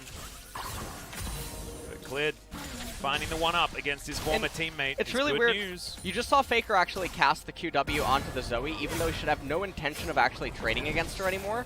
Because not only is his mana running really low, and he doesn't have a way to sustain that back up, but BDD can just crash this wave and then look to recall anyway. And so the damage that Faker's trying to put onto Zoe is irrelevant. Yeah. If you play out every sequence of events. So if we identify that as wave 1, on wave 2, is Faker going to be able to kill Zoe? No. And so Faker's mana pool is going to be depleted. And so in the war of economy, BDD is winning out every single time. And so Faker's priority of what was important in that wave not really lining up. Collected Flash is going to be used for BDD to jump through that wall. And Cuz not going to be hit by the Trouble Bubble, so he'll be absolutely fine. T1 continuing to struggle, though. You can see even Ruler with a 10 CS advantage. Yeah. Having a look at all of the camps that The are map still looks available. really pretty when it's completely lit up. Yeah, it's nice, isn't it? Yeah. Makes the mini-map look super weird. It really does. I'm still waiting on Summoner Rift skins. Oh, damn. Kana going hyper-aggressive against Rascal here. Gets his little shotgun. Just waiting for Skarl to make his way back. And Kana should be totally okay. Skarl takes some time. Yeah, you just gotta keep fighting. Yeah. Keep fighting. Keep hitting. Yeah. It's one of the most satisfying Do you think auto attack Skarl sounds. is a sadist? Because he wants you to fight before he comes back. Ooh, that's true. No. know? He's not a sadist. He just likes to pick his battles. And so if you're the one doing a lot of fighting, then he's like, all right, this guy's I'm willing to jump back in. I'm jumping back in this fight now. In this moment where Kana is sort of dancing around, it really looks like he's really close to an item completion. We saw Akali recall here into Seeker's Arm Guard and refillable, so we would imagine... No, I guess the CS discrepancy is big enough. Kana will not have Tiamat. Yeah, it goes back. Can't even get the Rejuve bead to help him out there. Has the boots as well as a refillable potion. But otherwise it is just those 2 long swords that you were talking about. Clid, to start this Infernal Drake, will be able to comfortably collect that for his team. So Gen G, we were talking about the fact that they need to play well around this early game. Well, so far, things certainly have been going well. Probably one of our largest gold advantages here at 6.5 minutes than we've had the entire series. And the other thing about this is all the laners right now for Gen G are winning. Yeah. Bottom lane by a large margin, but this mini wave is going to help out. Callan is trying to add some poke underneath this turret. Even takes a turret shot, but he should be otherwise all right. Teddy doing a good job collecting all of the money available for him underneath the turret, apart from that last one. I apologize for the caster curse. There's now Ruler just looking to blade caller these minions to death. And the pressure is unending from Gen G so far. Ooh, good bind there, going to stop the back that Ruler was going to partake in. That was a little unfortunate by effort, just barely missing. And now it looks like Rakan and Xayah, they crash the wave. They're immediately moving, I believe, over to Rift Herald. They're going to get there right as it spawns. They're going to end up capturing this, and look at the missing pings. Actually completely off-timed. Yeah. Is T1 is now they're going to end up recalling, and they don't know yet what is the response. Now, you'll notice, I've talked about this many times, so Akali's not missing out on any XP or CS at all with the rotation that's going on. MF is going to go down to bottom, and that is about a wave and a half worth of gold. So the wave and a half worth of gold is worth more gold than the Rift Herald that eventually ends up getting picked up. Now, this isn't factoring in the CS, or the XP. Yeah, the XP. So it's about 8 or 9 minions worth of XP and gold, and now this is going to crash into the turret. And if T1 end up getting a plate off of this, if Clid takes the Rift Herald top lane and ends up getting 3 plates, well, it almost actually balances out when all things are considered. So Not even to though mention Shirley's going to come up, and theoretically T1 could be in a better position to claim themselves that one. And so I feel like a lot of people, they see the Rift Herald as this major neutral that they end up over-prioritizing sometimes. And in this instance, even if Gen G ends up summoning it now, it's almost going to be pretty even in this regard. Now, fortunately, they didn't have to pull away BDD or anything like that and give Faker some free XP and CS leads, but definitely a bit feels bad, man, as now even the bottom lane state is bad for Ruler and Kellen. It's pushing back into Teddy and Effort, who are now coming off of a superior recall. Yeah, and they're also going to get down here and be able to pick up the next wave of farm that's heading towards them and completely even out what was a pretty large advantage for Ruler bottom side of the map. 1 plate, though, going over to Rascal here top side. This is great news for Gen G and for Akali enthusiasts around the world.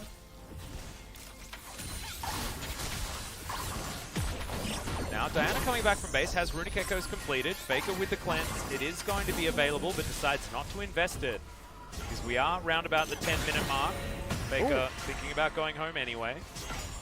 Good bind that time for a method. Managed to hit him, and that's going to keep him in the lane, which means that Teddy and Effort now are going to have the leg up. And so a lot of people, they might be wondering, well, this is Morgana in here, and we've talked about mage supports many times in the past. Well, mage support doesn't have to win lane always. It's that mage supports scale a lot better in all stages of the game, typically, than their counterparts. And so, even though not a lot of action has happened, this Rift Herald did come into mid, and it was used to actually do so much damage to the mid-tier 1. So in this game in particular, this ends up being quite nice. Yeah, they're able to get that much damage to a Control Mage's turret, because normally Control Mages, once they hit Lost Chapter, or they complete into Luden's Echo, it is so hard to actually siege their turrets and get chip damage, because their wave clear is so insane. 30 seconds until Ocean Dragon, and Gen G are just ahead 2,000 gold with an Infernal. Well, they're trying to dive a Kled, which is a tough one. He's just going to run his way out. Can ground target that particular ability as the minions do leave, and Canna is going to back out. But now he's at a huge disadvantage. He's decided to go for the Hex Drinker first. I respect that idea. And now it looks like building towards Black Cleaver and foregoing the Tiamat for now. It's Cuz up here towards top side. He's trying to catch back up, but it feels like Clit has really put a dampener on this jungling experience for the Diana. Cuz has been practically a non-factor for this early stage. Yeah. An understandable point for a Diana. Now at this point, we're just going to have ping pong keep unfolding in lane. As T1 just continues to bleed, and honestly, a lot of this is just credit to Gen G. This is, these kind of CS gaps don't have anything to do with the matchups. This is just Gen G's players are individually playing a lot better. Not to mention, Clit is able to create so much more pressure on his Jarvan pickup, so that T1's lanes do have to play so much more respectfully. It's a flow-on effect from everything else. Is another bubble is going to land, and Faker is going to cleanse it immediately. Clit moves on up, though, and now will be able to claim this control ward very comfortably. It's spilling over the control of this game, and this is, I think, the largest gold gap to happen so far this game. Is Faker clears out the minion wave with the ultimate. Is now Canna looking for Rascal. He's in his shroud, and now Rascal's trying to find this one back as Canna jumps off. But there's the Shuriken backflip. Rascal taking a turret shot, but the Hexdrinker, I think, really helping Canna there. As his little shotgun, his little blunderbuss, able to lock down those last few remaining minions. As Rascal now just cannot fight Canna because a few auto attacks and a Q, and he'll have Skull back, and that'll be a huge advantage. Yeah. But Gen G, they should be able to take this mid-outer turret, and that is certainly high value for this team. Even higher value if you've got a Zoe who does value the map control so much more. As we move on, and this needed to happen. We have to remind everyone that this needed to happen for Gen G in order for their composition to be able to stand a chance against what T1s can do in a coordinated assault. As now Teddy looking for Clit, a lot of extra damage here. Bullet time comes in, the flash comes out. As now Effort, he's got the black shield, and Kellen has to use everything to get himself out of the way, and this should mean Ocean Drake belongs to T1. And now Mountain Soul is what they're banking on. Yeah, they really want Mountain against the Akali as well as just against the Zoe. And okay, you know what, Atlas? You are honestly a bad omen. I apologize. Okay. Next You time I'll just pretend wished for that it a little Cloud. harder. Yeah, I should have. Yeah. That being said, they do have a lot of key ultimates on T1 side, so honestly, it's not. It's not all super that bad. Yeah. It's absolutely not bad at all. Kled, Diana, and remember that Cloud Soul movement speed and also activates on Morgana. after channels. Yeah, it's fantastic on Morgana. Morgana's going to be able to utilize it a ton. Kled, Diana. So this isn't a bad dragon by any means. It just means that it's not going to be nearly as oppressive as what we could have had with a mountain dragon. Getting amplifications to the resistances against an Akali, against a tank Jarvan. That is really good, because Jarvan already isn't going to be dealing damage to most of your champions anyway. Yep. As Canna attaches another bear trap to this rope. And Cuz, he's in position, control ward in that brush, so he's not going to be seen on any of this vision. Now BDD has the Zoe exclusive item in the redemption. Cuz actually not opting into utilizing the Scryer's Bloom. I find that very strange. As I probably knew, I guess, that Clit was in the area. And Shirley is going to join her sister on the Gen G side of the Rift. So we'll see where she is going to go. We're both Gen G fans, yeah. Yeah, I guess so. I always thought Shirley was going to pair with T1. Didn't happen. And that is just a byproduct of Gen G's control at the start of this game. 30 CS advantage here on the top side of the map. Now Rascal going to get a bunch of his health back. The minions also going to be repaired. And Canna, no availability. As far as helping this turret out is concerned. I feel like I cast break her their curse second. T1, by the way. Oh yeah? In regards to the draft stuff here, because they're losing individually every single lane and role. Yeah. I don't really call jungle a lane. I don't know about you, but well, it's not a lane. It's not, it well, is I mean, a what role. if it is a lane? Whoa. What if that's like a Mario Kart course, and that's just part of the lane? Oh, maybe. You never considered that, did But you? I think a lane is considered to be straight. I don't know. I'm going to Google now to actually ask if a lane is always straight. Yeah, you could ask that. I'm gonna figure this out. As BDD will spot Faker out here, but also spots a control ward. Trouble bubble. Not going to find any targets. Control ward's now put down. Cuz takes half of his health bar. Absolutely not what you want. And now they're trying to keep control in the area, but as dark as this rift gets, the happier BDD does. As he's able to line up these trouble bubbles really nicely. This is the time of the Zoe that is dawning on us, 15 to 25. Yeah? Was that right? Crooked lanes do exist. Oh, okay. You know, so I apologize. yeah, no big deal. Well, in League of Legends, they don't. Okay. Well, I guess they are all a bit curved, aren't they? Apart from mid lane. It's just one big Mario Kart adventure. Or Sonic. You ever play Sonic Adventure 2 Battle? I love Sonic Adventure 2 Battle. We've spoken about this. I think that we have. Yeah. You know my favorite played- character, right? You're Shadow there, right? No, I'm Amy Rose. You're an Amy Rose, so Yeah. the opposite faction Shadow. Well, Knuckles, sorry. Why did I say Shadow? it's because she gets her abilities faster. I do like she Shadow keeps because he freezing. does have the rollerblades, and I'm Yeah. a big fan of rollerblades. Oh, you know, Shadow is pretty cool. He is pretty cool. But I'm a Knuckles guy from Sonic and Knuckles. Because Knuckles my favorite. is respectable. If you said Tails, Oh, I was going to put in my what? 2 weeks. What? Yeah.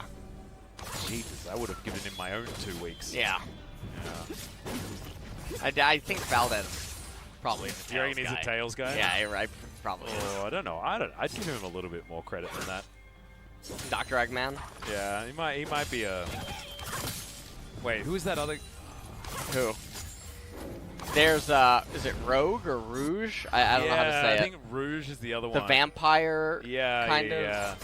Knuckles' girlfriend or something. I don't know what's going The on. opposite faction Knuckles variant. Yeah. Is what that one was. Did you ever play the Sonic Adventure 2 on Nintendo DS? No, I did not. I never. My last Nintendo was. Oh, hold on. Yep, Cuz is going to be taken down instantly. That's first blood at 18.5 minutes, but Ruler has to Feather Storm to get out of that shockwave. Teddy and Effort are going to be able to take down this top outer turret. I don't know whether it's going to be enough to get them back from this hole, though. 5,000 gold is the lead here for Gen G, the largest of the series.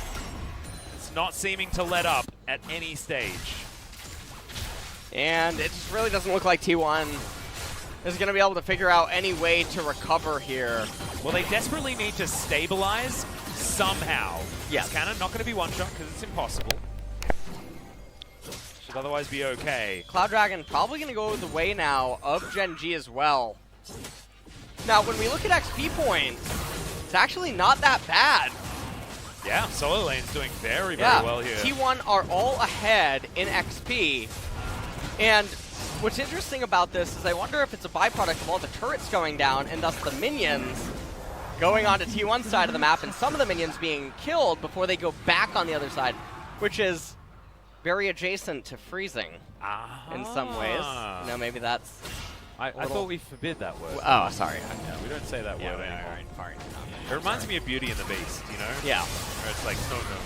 we just don't It's talk all about it. forbidden. Now, interestingly enough, freezing would actually be a way that T1 could hold things on their side of the lanes and slowly but surely recover. Yep. Because they're not so far behind that they can't actually contest in close proximity jungle camps, but also the jungle camp respawns. They definitely have a lot of time that they can end up buying, Cuz gonna end up picking up that Scuttle Crab. Now, also, even though the solo laners are ahead, Cuz is very far behind. Yeah.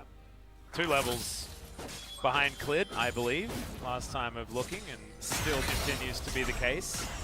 As thankfully, you're not going to have, oh no, Cuz was able to leech a little bit of lane experience, so able to get to level 10. But he wants that level 11. Yeah, wants to be able to boost up that Moonfall as best as possible. And look, there is a chance that T1 find themselves that miracle team fight, right? Because their wombo combo is still extremely good. The problem is now is that Gen G can split the map and play 4-1 super comfortably. Yes.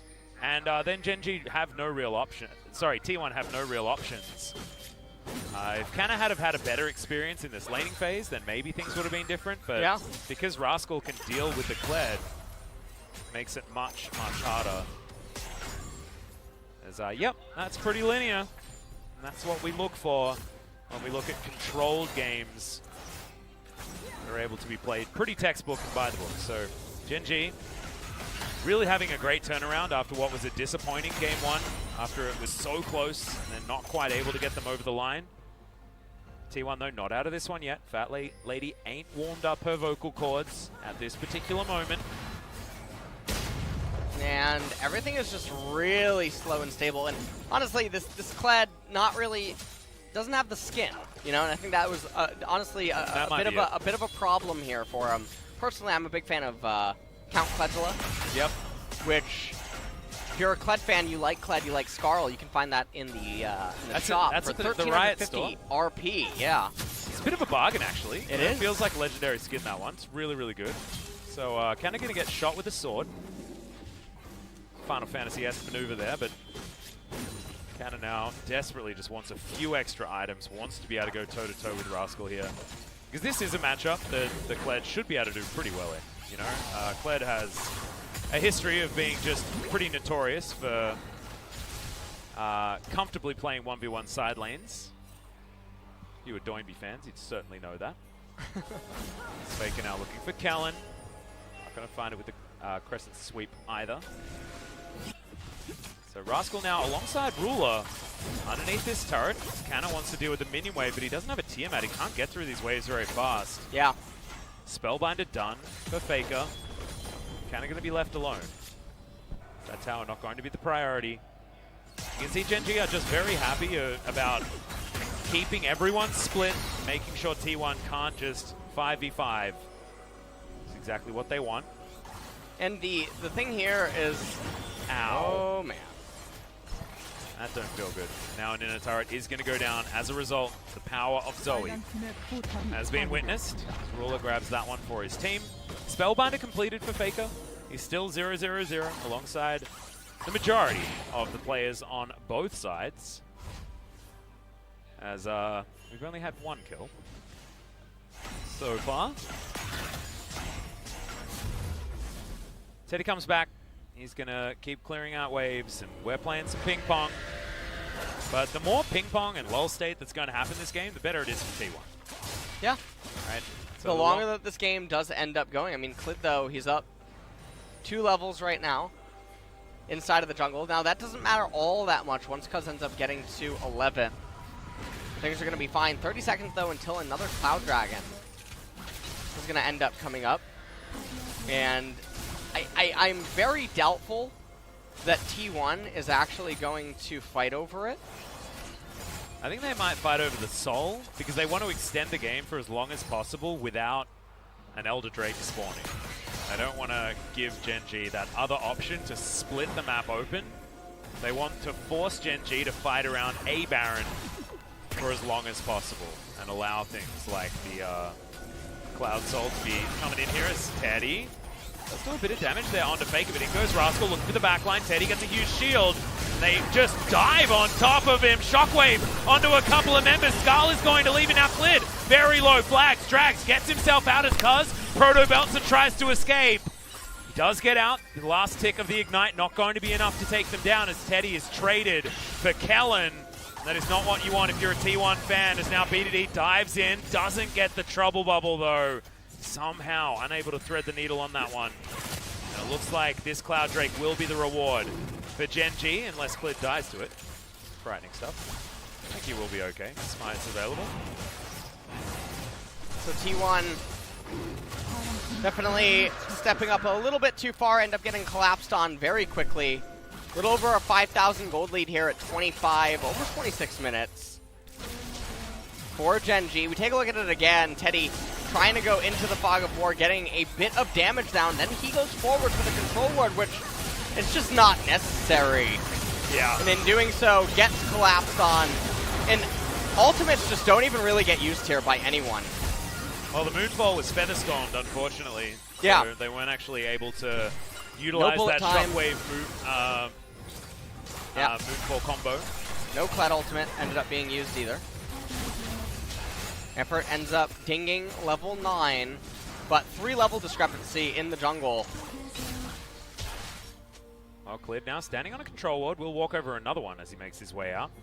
T1 still with a fair bit of vision around this map, and they've stabilized his 5,000 gold lead for the last 5 to 7 minutes. Which, if you're a T1 fan, is certainly good news. Gen.G certainly with so much more initiative on this map right now. I feel like I would check this game off as one where Gen.G have successfully been able to get the lead that they needed to get, given their composition. And now they're going to utilize that lead in order to try and get this Baron, as Cuz gets bubbled, but we're just buying space here. Gen.G, vision now given over to the Baron, and they do pull away. Kellen at half health. Rascal now pulling up on the side. Teddy is by himself, easily diveable by Gen.G. As, yep, there's Clid. Teddy gets into position, just walks his way out. No flash, so the Cataclysm not quite in range, but it's a free inner turret here for Gen.G, so still success for our guys in blue.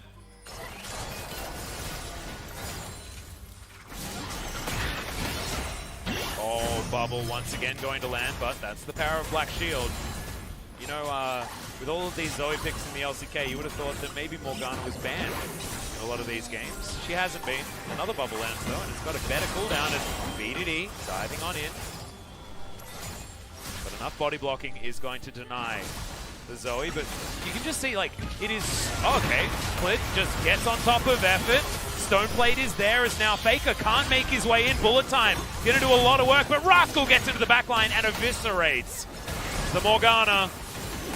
And that might be the pickoff that Gen.G needed to try and start off some sort of Baron and really put this game to rest. Well, 6,000 gold lead now for Gen.G as things are just looking worse and worse. Cloud Soul most likely going to go the way of Gen.G as well, but this is a super slow and steady game being played by both parties. And it really looks like in this game that even though Gen.G, they're coasting ahead in every single lane, as well as jungle, T1 just looks like they're not playing to win, but they're playing to not lose as well. Yeah. Morgana obviously just ends up getting bopped there. And so Baron, yeah, it's a very real and scary threat at this point in time. They're not over there just yet. You can see control ward vision is around the pit, but nothing inside the pit for Gen.G at the moment. His effort should be able to stop this back. It does so. It's certainly good. Any sort of tempo adjustment here in favor of T1 is what they're looking for. But Clid has just continued to stay so far ahead of Cuz. It is just crazy. 2 levels, 40 CS, 10 camps in the lead, in theory. And these outer turrets are low for T1, so they will be able to take mid and bot lane, most likely, pretty easily if they are ever able to get an advantage. But if Gen.G just keep denying it, then the coffers of T1 just not going to have enough in them.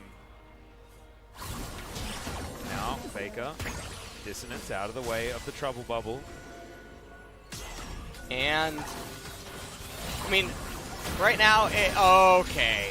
Well, that Zoe damage definitely hurt. Bubble unnecessary. T1 are just having a very difficult time approaching. Whoa, Faker is looking for Ruler here. He's running so far forward. Now Kellen throws down the quickness as Cuz goes golden, and Ruler just destroys Faker. He's just too far in advance as the bullet time flies in. 5-point strike very easily dispatches That's the gonna be the game. That will be the game right there, LS. You were entirely correct, as it's a clean ace. And Gen.G, they were thinking about a Baron, and they realized that, hang on a second, we can just win the game. It's 30 minutes. They'll take down these inhibitor turrets very easily. This is what we're expecting from this series. We will go the distance, as Gen.G will topple T1 in game number 2. It was a much more consistent affair from this team. We're closing in on a 10k gold lead towards the end. And Gen.G tie it all up. That was,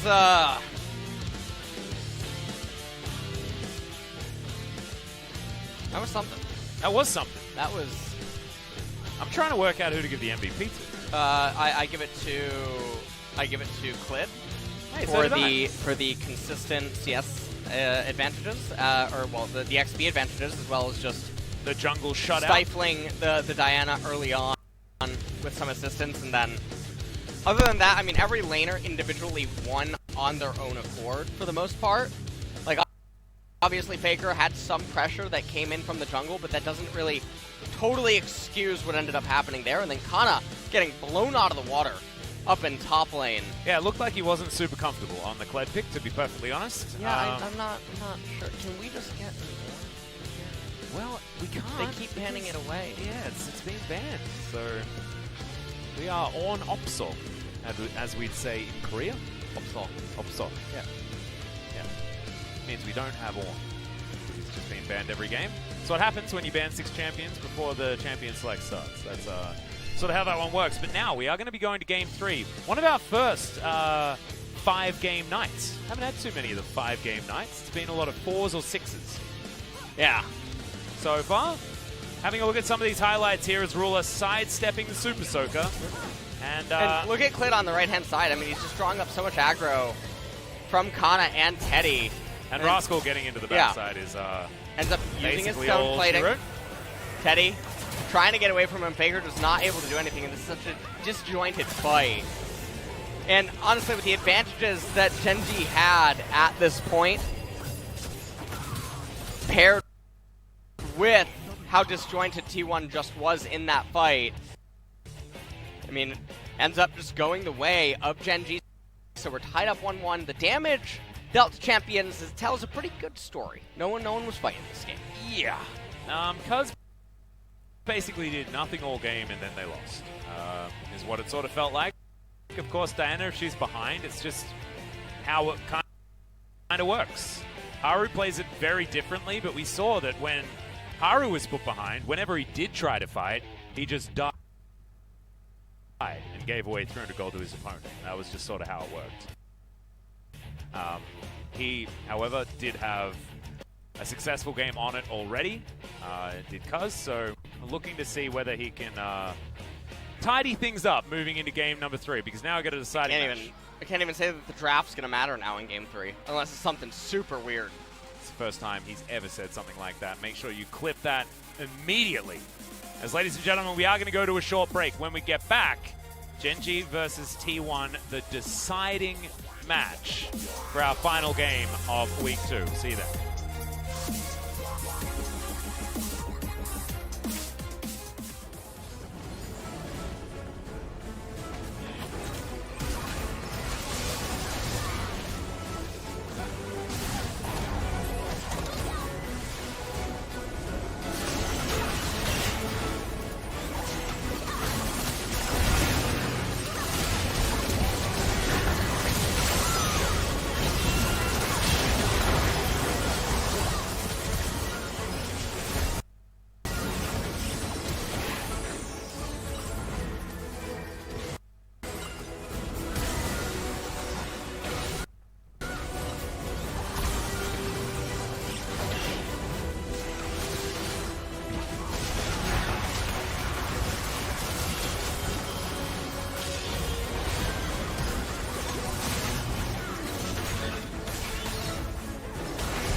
바텀라인 리더 봐도 된다. 봐도 돼. 가고 이거 우리 하나 오케이 천천히 빼면서 미포 빼면서 야 이거 다이애나부터 봐줘. 다이애나부터. 아니야 우리 미포 잡을 거야. 그래.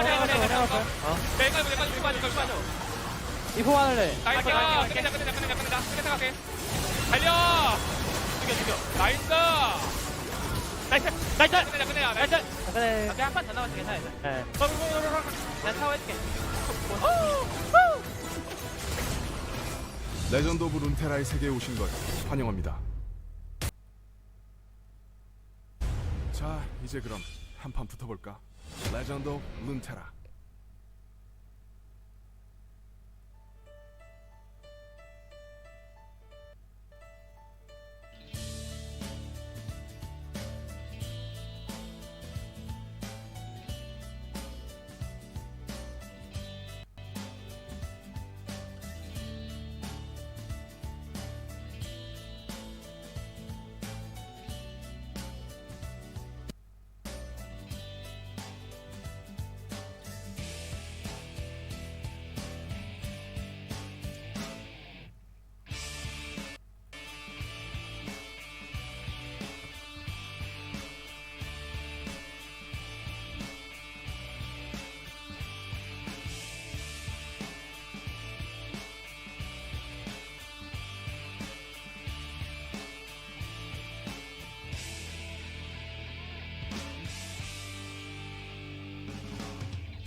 Genji manages to take a win and turn this series into a full match.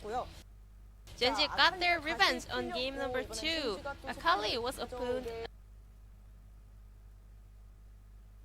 again, and Genji took it ASAP. So, what's your take on their draft? So, a lot of people were really curious about Morgana and Diana. So, what did a world's quarterfinalist or semi-finalist? So, we didn't hear about his thoughts on Morgana support. So Morgana up against Zaya Rakan, well, actually it's a pick that you have to go very aggressively to find the value out of it. However, his rune and his itemization, he didn't really go with aggressive play style. And wards, the position of his wards was not really that meaningful at all. So it doesn't really seem like whether Morgana was a very prepared pick. I mean, T1 really went defensively this game. However, Genji is the team that can find a way through this kind of comp. So as what it mentioned about wardings from T1, let's check out where they started to have hard times. So let's take a look how the red team players placed their wards. Orianna and MF and Morgana, they warded in 3 different points to prevent the potential level 2 gank from J4 after his red buff. However, Clint actually soloed down the blue buff, so he did not expose any information about his location. And also Diana is really slow at clearing the camps in the early phase. And also, watch how he clears this camp, because he was taking his time to make the most out of the Hunter's Talisman. So he was able to regenerate some of his health. J4 was able to just invade or walk into the blue jungle, and he walked out with the blue buffs with him. And also, Genji players saw that effort on Morgana took W for level 2, so there was also more space for them for any possible turret dive after this counter jungling. So if they were gonna go really defensively, there could have been other choices, but Morgana. So Genji, that early attempts were really impactful and did snowball all throughout the game. So, well, some people say actually being offensive is the best answer to be defensive. So if they were so afraid of J4, maybe they should have just tried invading into the blue side jungle. Those 3 wards was not powerful enough to check where Cleed was, and also they were so afraid of potential J4 all around the map. So J4 had so much gold on his first base. I guess it was a very smooth and easy jungle game for Cleed. And SKT couldn't reach out the gold deficit. The POG for game number 2 would be Clit on J4. He was adding so much pressure to all 3 lanes, and he was really supportive of his teammates to make their play when they had to. 100% team participation goes to Clid in game number 2. He was really proactive opening those fights. Sometimes when Genji players were backing up, Clid went in for re-engagement and found meaningful kills.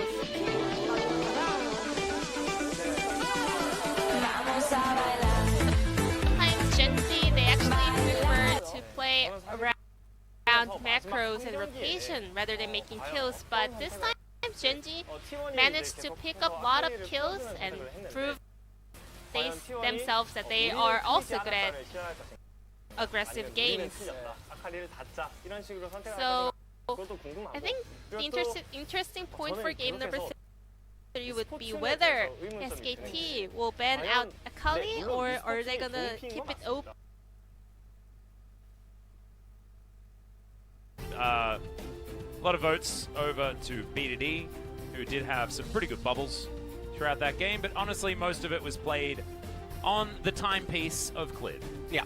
Just made things work for the rest of his team, but now Genji need to use that momentum to move towards a Game 3 victory where we switch the sides once again, because we're 100% blue side win rate so far. Atlas, I want to tell you something. Tell me something. Go, give it to me. So in the 2 weeks that we've been here at LCK, the staff has never once made an error on giving us player of the game sheets. And I just want to let you know. We have an extra one? We're going to Game 4. Oh no! We have one extra player of the game sheet here on the desk. So we're going to get a remake this game. Alright. Hopefully it comes in at 68 minutes. Well, I mean, that's the dream. That is the dream. Obviously. Chrono Break that's not able to be fixed. Echo confirmed to be picked. Yeah. T1 now banning away the Zoe and the Pantheon. A little bit surprising. I would really like to not see an Ornn or anything get banned away. Genji showing that they also won't ban Akali. Faker could just pick it up. Whoa. The blue side Akali ban. That's a weird one. That is definitely a bit weird. Could be an Ornn ban here then, but no, the Aphelios going to be taken off the so board. This opens up option to be one Ornn. Kana is like, is it time? Well, I mean, obviously it is. Watch them do something like Jarvan. I'm gonna walk out. Well, or the Gragas. The Gragas is really good as well. Yeah. Ornn, Gragas. Okay. We're okay. Elvis, I'm putting on my seatbelt. I think I'm here to stay. We're strapping in. We're strapping in for this one. Genji now. Probably watch them do something along the lines of Misfortune Braum, and I lose it. Well, they could just lock in Zyra they could, here. well, they or could Xayah Xayah Gragas. Gragas. Oh. Yeah, Xayah Gragas. See, we're learning. That would be very spicy. Come on, Clid. Yeah, there we go.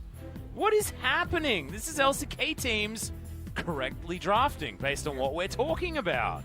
Now, the They're Xayah listening. coming out this early does leave her susceptible to certain AD carries. You're able to actually take Ezreal here and then wait to see if Genji shows a vulnerable support. It's likely that they will go towards Rakan. Lethal Tempo Ezreal, really good if you pair him with a mage support or an enchanter, depending on what Xayah would end up picking, but that would require Genji to not... Ooh, I thought Syndra might have been the choice there, but not going to happen as the Misfortune just locked away. Trying to certainly band-aid the MF's win rate thus far. She's been played 29 times, and I'm pretty sure she hasn't got to a third of a win rate yet. It's BDD, the final pick here. Likely to be Rakan, just to make sure that the lovers duo is not separated. And it looks like that marriage is not going to be annulled at this particular point in time. Well, Xayah Rakan is picked up. And so there would have maybe been that spot had Ezreal been locked in. But instead we're going to end up getting Misfortune. Victor now getting banned away. Yeah, that stable mid laner that Faker did play so well on in game number 1. Mordekaiser going to be the follow-up ban here. Not going to allow Rascal to have that one. And we'll see what Rascal is actually going to try to pick here. into the Ornn. Now remember, the Ornn is also able to be flexed into mid lane. True. Still plenty of options here for T1 as far as where things are going to go. I was wondering whether the Nautilus ban was going to come in. Gen G just taking away some of the favorites from T1. Nautilus. Yeah. Being taken off. As, you know, I always say it. I say it every single time. The Gragas Yasuo. It's very bizarre.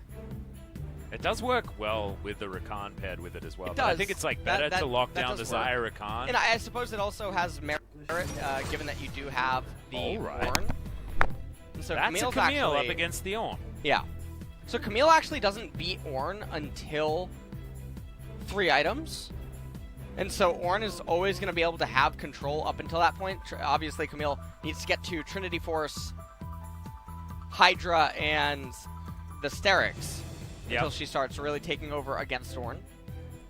On Misfortune, Leona going to most likely come in here. Oh no, we're back to the Morgana. We're going to try that one more time. 2 options that definitely work into the Rakan. Now with no Zoe to worry about, might be a better option as we're continuing to flex here. I love the Rumble coming in. Can be moved between top and mid as they like, as BDD thinking about going towards his Galio. He loves this pick and always has. Obviously, Camille Galio, pretty iconic bread and butter pick of the past in Season 7. Yeah. I believe that is when it was really popular. And so BDD gonna go to that pick here in mid lane. See what the summoner spells are gonna end up being as well for Faker versus BDD. Certainly stable drafts on both sides. Both of them happy to scale as this game goes on. T1 gonna get all of that free gold in the Ornn items.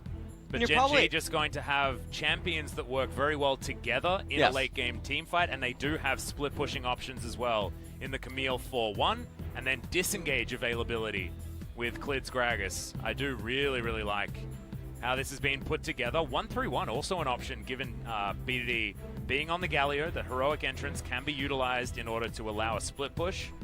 So certainly lots of options here for Gen G's composition. But Ornn really does change how these games work. Yes. The amount of late game scaling that he offers to the team.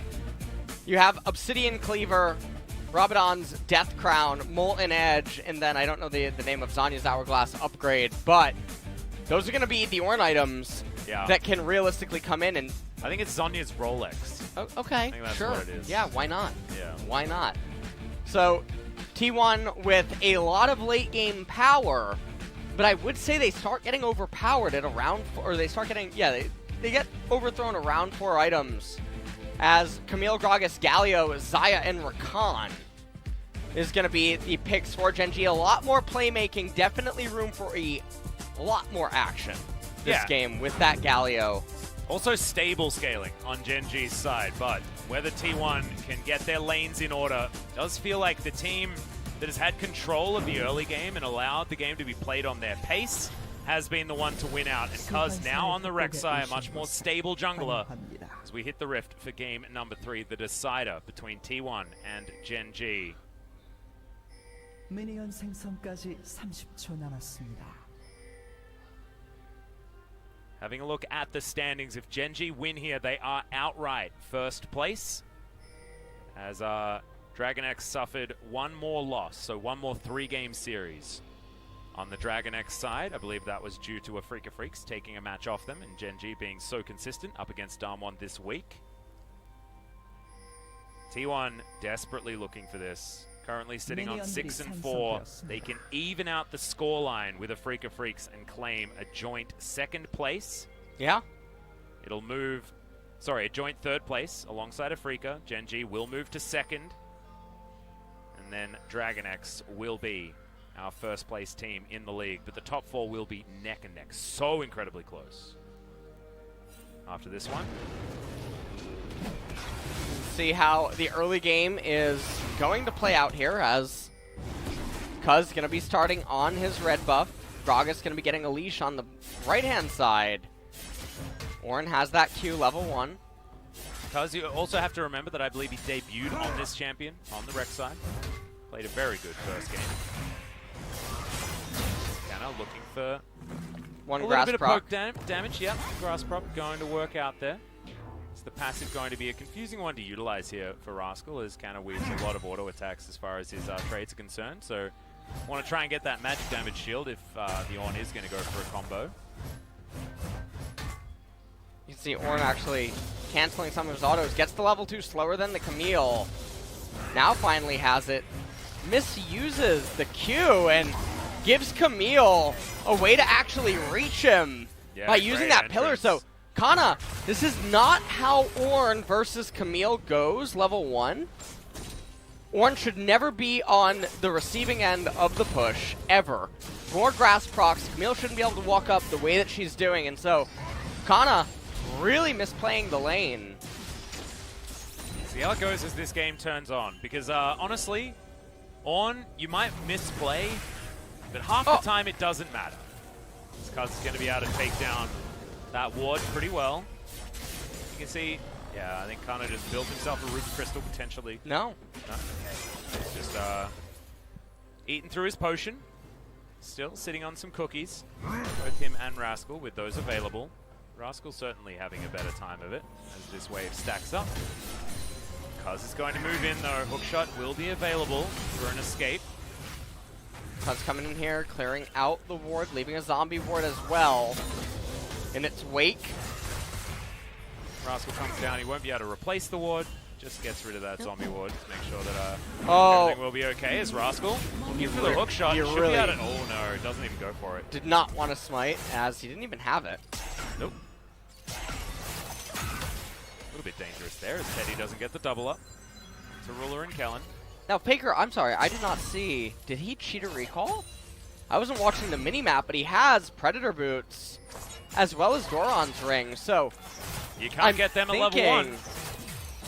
I'm thinking that Faker had cheater recalled.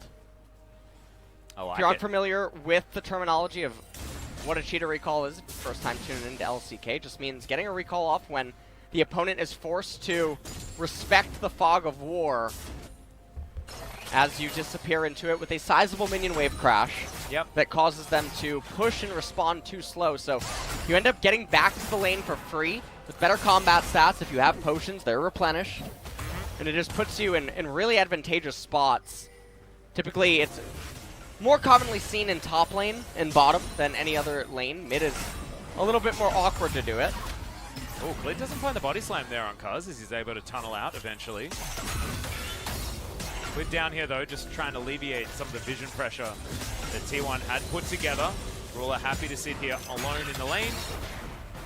Understanding that Genji certainly had help in the area, Cuz still farming things out, now only finally evening up the camp difference alongside Clid.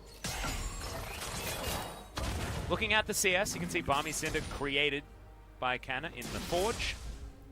And Rascal still with a slight lead and continuing. Gets the second proc actually of the E. Powerful stop searing charge will knock Rascal up, but otherwise not too much to worry about here for the Camille. Remember, Ornn's all-in threshold is 750. Is that at level 5? No, level 6, level right? 6, yep. And that level 6 is coming. It is very the close. First melee minions that are going to get here. Rascal's going to be the first to get it, but Rascal is in lethal. So if Ornn lands the Q at max range, steps back and casts the R, Camille can't respond with the Hextech ultimatum. Yeah. And so there's definitely the ability for Camille to get solo killed. She is in lethal range. Now, whether or not Kana knows that, I'm unsure. Doesn't look like it. As we've got the Camille rotating down. Of course, now going for that all-in. Maybe not the best of ideas as Clid spotted on the Tremor Sense. Ping's going out here as Cuz gets his sweeper together. Clears out this control ward immediately. And there's the hook shot. We're looking for it. Hextech ultimatum as the Ornn does come in. Clid gets the flash body slam to deny the return of the call of the Forge God. And that will secure first blood for the jungler of T1. Clid ends up stopping that. He was going to die anyway, Kana, without really being able to get a return kill. But still quite nice, very clean. Wave now going in, and he's also going to be slowed.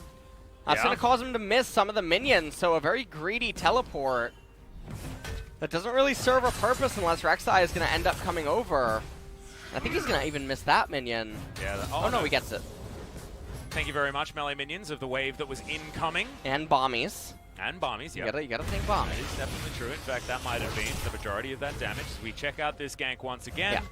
Pretty cool So, to be honest. You just have to ask yourself, what is Kana really trying to achieve in this lane? But he's standing where he is, attacking those minions. And, yeah, just... really there we are. All we needed to hear was the nice. Yeah. Got them though, as now BDD will be able to take down this blue buff.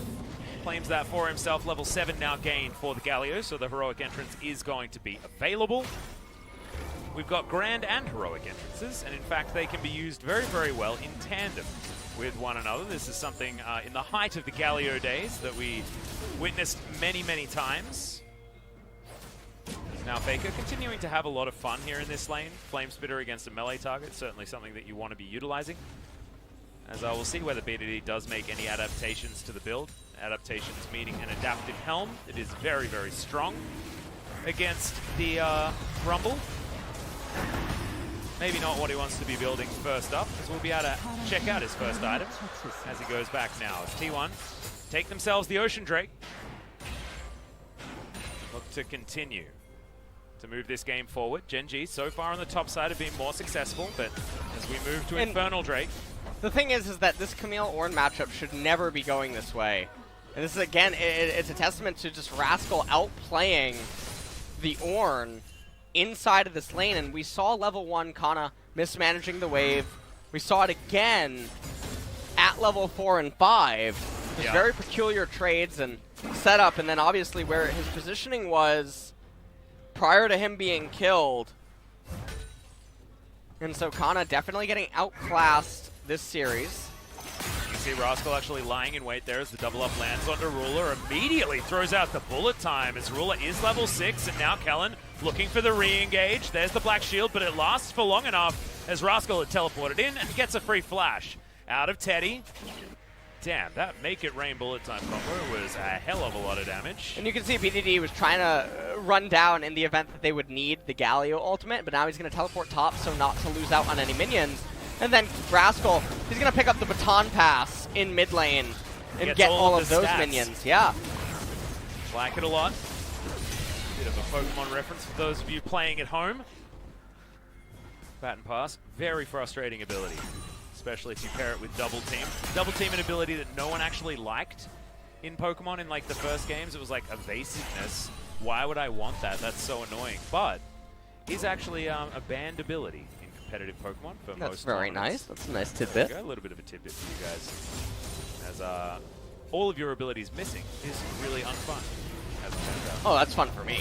Oh, you like that? Yeah, I like that. Oh, you're an unfun Does it make gamer. does my opponent get mad? Yeah. Yeah, I love it. Unfun gaming right there.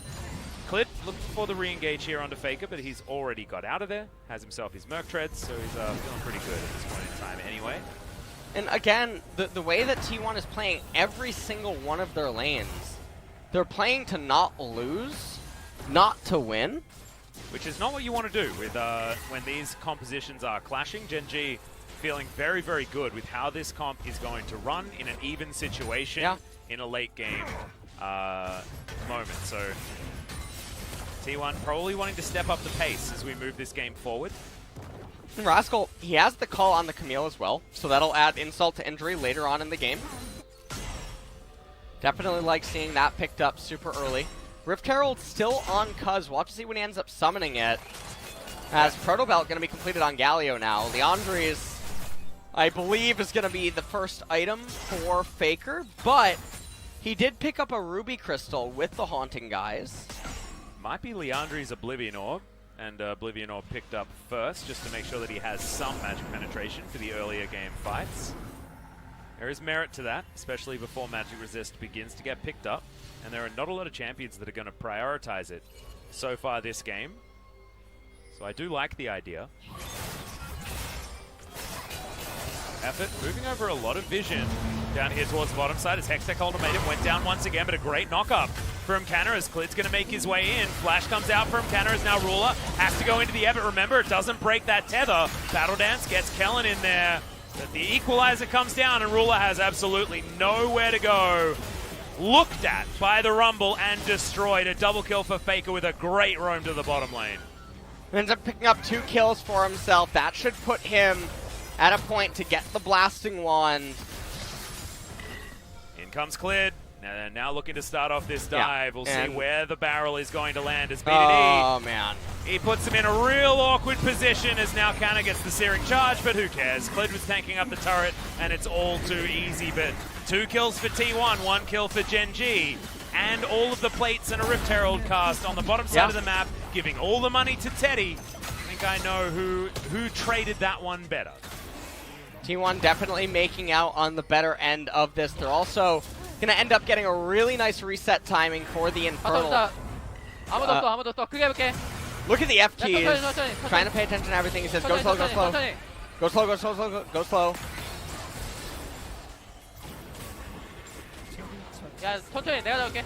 He says, go slow, I'll get this. And then the replay cuts in. But, you know, Faker's probably about to F key up there, too. Yeah, he was already looking at it. We probably could have just kept the replay running. As that was a decent bellows breath there from Canna, who was trying his best to make a good thing out of nothing. But I wasn't able to. Sacrificing himself for the good of the colony. Not too bad at all. 2 kills coming in for Faker there on the bottom side. Did allow for that blasting one that you were talking about. Not going to be completing an Oblivion Orb just yet. Looks like Leandri's is going to be the first option as T1 looking for their second Drake in the Infernal. Well, Turtle Dragon now going to go over to T1. Let's take a look at how much AD Rek'Sai gets here. 165. And Gen G are hoping for a Mount Drake, but it's not going to happen. Oh dear. 9 AD. Not so bad. almost a longsword. Alright. Kind of moving up here as we've got another plate that came in. Rascal claims the last one as 14 minutes ticks over. If T1 could have gotten a Mountain Dragon, it would have spelled disaster for Gen G. Because they have a reliance on that Wombo combo, and if the shield and resistances are there, it just takes so much away from it. And it really makes Galio hurt, as well as the Gragas. So, a bit fortunate for Gen G that Cloud ends up being rolled. Faker, bit of a savant here with the Leandries picked up. You're able to get that in your shop for 3,100 gold. Indeed, thank you very much, Leandri's salesman. We certainly have the best when it comes to delivering on the marketing that people want for their items and skins. Faker, of course, not running a skin. I'd like to remind everyone that it's all about the originals. That being said, it's Rumble. And pineapples all the way. Rumble, you understand that Rumble in the Jungle is the best Rumble skin. Let me think about that. Pineapples. I think it's Super Galaxy. Oh no, come on. I'm really sorry, but you had to go with the weeb call. I think it's Super Galaxy. Yeah. It is a cool skin. It really is. I really do like it. I believe that's 30. I hope that, you know what would be really cool? A Rumble in Friends skin. And there's just lots of people in Rumble's little cockpit. Oh, that'd be cool. That'd be really cute, yeah. We'll have like Teemo in there, yeah, and Tristana or something. The Yordles all just together. And they're riding on Skarl. Yeah. And actually the skin just it makes no sense. sense. It's a giant Skarl? It just looks like Clem. Yeah. That he's just casting Equalizer and stuff, and it's doing weird things. Cast an Equalizer that's like lined with mushrooms like a red carpet. Oh, perfect. Has a bone at the end of it, like it's trying to get Nar's attention. Love it. Yeah. Brilliant stuff. I like it. We need this. Right? Make it happen.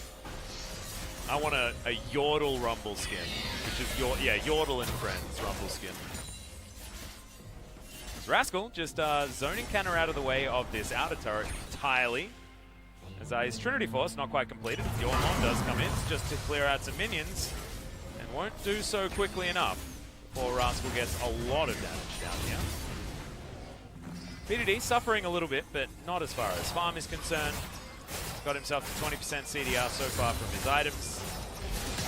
And that feels good. Haven't seen much out of the ultimate other than that top lane gank onto Canna, which was pretty easy. So far just been dealing with Faker burning his minion parades down. Moves in with the Proto Belt, clears out the full wave, and then gets out with the Justice Punch. I like it. Very clean as Canna just has no rights in this lane, apparently. Just being told to leave. And they're going to end up raising this top tier 1 turret as well. But the trade was for bottom lane. Yeah. I feel like it's actually just fine for Gen G. As there are 4 people up here, we're looking for a second charge. Not if they end up having Galio die as well as the Rift Herald. Oh, Getting the tier 2 turret, That's real nice. And Shirley will be able to sacrifice herself for it, but that is a lot of global gold going over to T1. And this ends up being a victory. Normally, the top tier 2 turret you don't get without having the Baron buff. Yeah. In most games, so it's perceived as an economic or a luxury turret. So it's really nice that they're able to pick that up here so early on. Yeah, 17.5 minutes so far. Still early in this game. 3 turrets to 1 in favor of T1. Both of our outer turrets in mid lane are still standing. The more important towers, of course. Missed a minion. Did. Oh, no. Cut the scene. Don't worry. Oh. He just upgraded his Forge Fire cape. So that's not going to happen again. Oh, man. I guess. Oh, dear. Hate to see it. Rascal does have Trinity Force now. So things getting better and better. Here for the Camille. As Ninja Tabi is an odd choice. I would have thought Mercury Treads could have been good this game, although I guess it's a lot of knockups. Slows, not necessarily a lot of just general hard CC outside of the Dark Binding. Swifty Boots could have been good, though. Well, right now, T1 posturing around this Cloud Dragon, and when they have the low ground, it's so powerful for them with the bullet time, and Anakin the amount position. Of space that Morgana controls as well, Ornn as well as the Equalizer, so the low ground is definitely favorable to T1. Genji, I think they're just going to have to give this up. Clid might try to steal it, but I feel like if Genji takes the fight here, it's going to be a disaster. Well, Kellen's got flash, he's got quickness, he's got options. As yep, Cuz did it last game, and Clid says, well, I mean, you showed me how to do this one, mate. It's all too easy. And he just walks over, casual as you like, and steals away the dragon. Needed a moment of silence right there, Atlas. Yeah, I understand. For that one. Yeah. We put the Fs in the chat. Yeah, we're really going to need the Fs in the chat there. Any truers? Oh, God. Okay, well, Rascal continues to push. Genji on the board when it comes to Drakes, but not so far when it comes to the gold lead. But 1,000 gold not to be a worry here for Genji. Rascal still powering towards those 3 items that you were talking about. Next one going to be most likely that Ravenous Hydra, given that sustain in lane. And then moving towards something like a GA or a Sterix as this game goes on. And so, Kana is trying to get these golems right now, trying to reach level 13, gonna build Abyssal Mask second. Yep, I like that. And upgrades. At this stage of the game, there's really not that much that you could do. Galio could try to be freezing top lane because there's no way that T1 just takes a team fight under mid-tier 1 turret. Not when Xayah has her ultimate, and also just the wave clear that they have. The Gragas able to be in such close proximity. Galio's ultimate is also in close proximity, so it's not really like you could dive. So, bit of a lost opportunity here because there's no real neutral objective up for the next 3.5 minutes. So there's no rush for either party, and obviously Ornn can't really freeze anything with the Sunfire cape. Currently, Ruler is 0-1-0, and just recently had a gold bounty that has since reset as he spent some time back in base, looking for his Infinity Edge that Teddy has already put together for himself. Genji probably waiting for that timing in the next 3 minutes so they can fight around a Cloud Drake with 2 items on their Xayah. Now that the Essence Reaver Infinity Edge combo is the more popular one, 2 items is what you're really looking for. Feels like things definitely get better on 3 items, right? But these are still able to pack a big punch. 3 core item plus ornament is when T1's comp really starts to peak. At 4, 5, 6 items, that's when things start getting... Oh no, the minions are gone. Yeah, the minions are all dead. So effort taking a lot of damage. But 4, 5, 6, that's where things start getting a little dicey, because the Camille starts threatening so much, and then in addition to that, the Xayah gets so strong, and so in a vacuum, you have the Xayah versus the Misfortune, but the Gragas ends up becoming more effective than the Rek'Sai, and the Camille doesn't really need an introduction at all. So the ornaments and 3 core items will carry T1 for a certain point in time, but if this goes the super distance, it becomes a lot easier for Genji. So it's all going to be about T1 playing around their timings and utilizing tempo very, very well, because they need to be the ones calling the shots this game and dictating the pace. It's now Cuz going to do exactly that, moving towards this bottom side, but Rascal's good. No reason to fight the minion wave just there. Tiamat going to help him clear it out very, very quick, smart. Once again, a slow game for Cuz. 0-0-1. Game number 2 was another one that didn't quite get off the ground for one of his other farming junglers. But Faker is very, very large. We've got Molten Edge done for Teddy. And you were talking about item spikes. This is definitely, in the AD carry department, a huge advantage for T1. As Rascal moving down towards bottom lane means they will be able to fight around Cloud Drake, but the Baron is up, has been for 3 minutes, and is another point of contention on this map.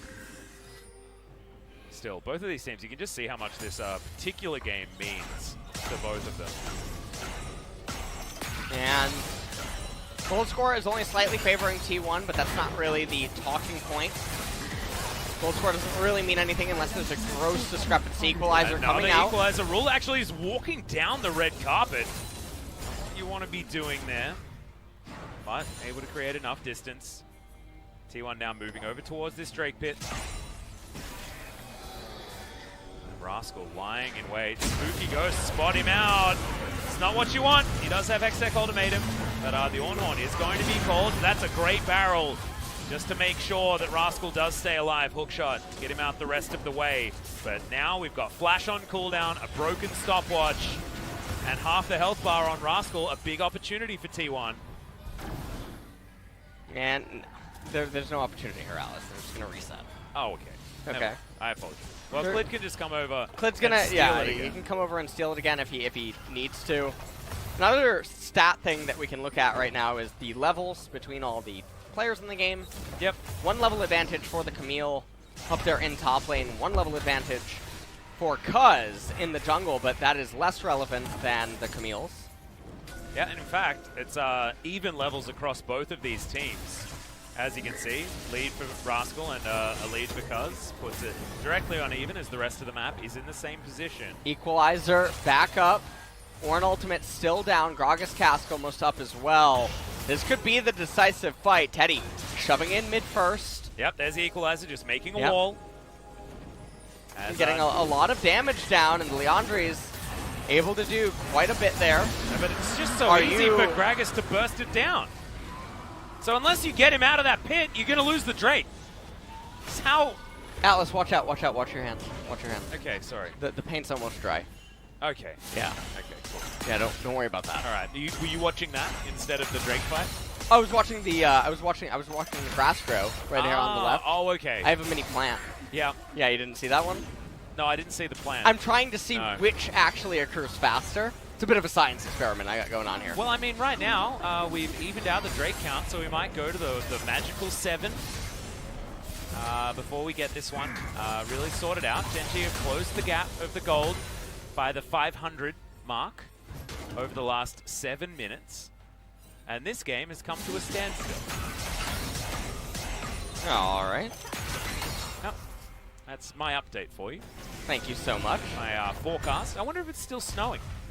Oh, it was so beautiful out, and you know what? You ruined it. Yeah, well, we got a team fight here as BDD. He's going to eat a lot of time as Rascal's going to dive on in. BDD flashes out. Rascal not going to survive for too much longer, though, because that stopwatch is broken. Faker goes down low, but is going to survive, as now another beautiful equalizer comes in to guarantee that Genji aren't going to be able to take down that Rumble. T1 might just move over to this Baron. I like that we had our discussion about grass growing.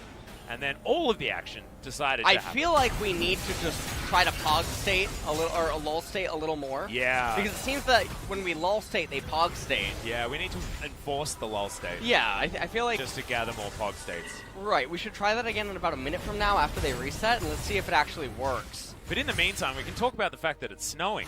Yes. And it's just so... No, no, I've save been it, save waiting it, for save- snow save- all winter. Alice, save Yeah. the snow talk for Okay. about 45 seconds from now. That way we get another team fight. All right, so Yeah, I apologize. hold on. Talk about the game for now. Yep. Okay. Well, Rascal has just respawned, no teleport available, and Flash is going to be coming up And- relatively soon. Looking for Guardian Angel, and he has a 43 CS lead. Molten Edge completed, by the way, for Teddy. And now Faker, I think, is moving towards Rabadon's Death Cap.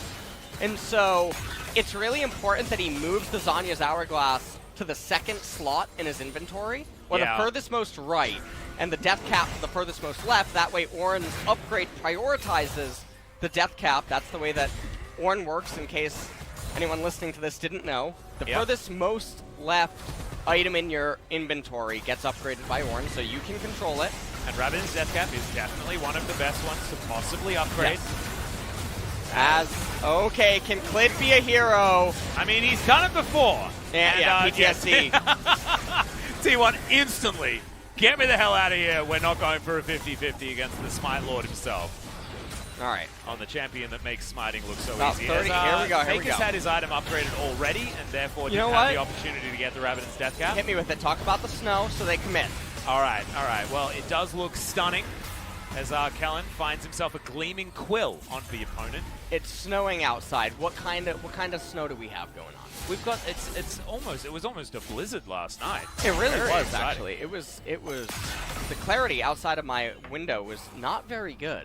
No, which is exactly what you want. That is what I want. And it's We haven't snowing. had snowfall. All winter, man. There was All was winter. one day where like it kind of happened, but it wasn't like Yeah. the stay on the ground snow, which is the exciting snow, and now we've got the stay on the ground snow. So Yeah. everything's just brilliant. It's currently about -5, so that snow going to be staying. Yeah, that snow should be sticking. Sometimes it has snowed, but it just doesn't stick Yeah, on I the know, ground. it's and frustrating. Yeah, that is really frustrating. feels like fake snow, you know? Right, it really does. Alice, you're going to need to try a little bit harder. They seem to be very far away from each other. Rascal just popped into the screen. I like that. He's going for a flanking play on our monitors. The 1,000 gold is still the lead. I mean, this game is just, it's parked. We have a parked game, and we need someone to put some gas in this machine, or recharge the battery, depending on how climate change conscious you are. Well, did you hear about Europe? Now, What? there's going to be like a big tax on Really? fossil fuel cars coming in. ooh. It's pretty forward thinking over I there. hadn't heard about that. Yeah. I wanted to ask you, what do you think about Summoner's Rift being a globe? Not a fan. Not a fan of Everyone that? knows that it's flat and floating in the sky. Absolutely. Yeah, that's how that works. Underneath it, though, I don't know. What is Runeterra? Runeterra's a disc. On top of elephants, we've been over this. Everyone knows. Okay? You failed the test. All right. Do you know who won the test? Who? Rascal. Okay. He's got 3 items. He has 3 items. T1 have 3 Drakes. And So T1 it's finally good going to get their first Cloud Dragon of the game. So we're not quite at Drake point yet. Well, we are if you're a T1 fan. Soul but point, come on. well, honestly, I'm having the Twitter poll after. Oh, yeah? Yeah. All right. Well, we'll see who's going to win out on that one. I'm pretty sure Soul Point is going to be voted for. As this inner turret getting taken down very, very quickly. You can see 4 items now on Teddy, who's been caught out of position. Great Black Shield will save his life. A few extra autos onto Canna, but it's not the target ruler needs to be focusing here. As a full item ahead is Teddy. He's got a luxury Phantom Dancer here in this matchup, as Faker might be caught out of position, but just going to take half of his health bar and damage and evens it out. He's angry now, because he doesn't want to move too far forward, but he would have killed Clid if given the opportunity.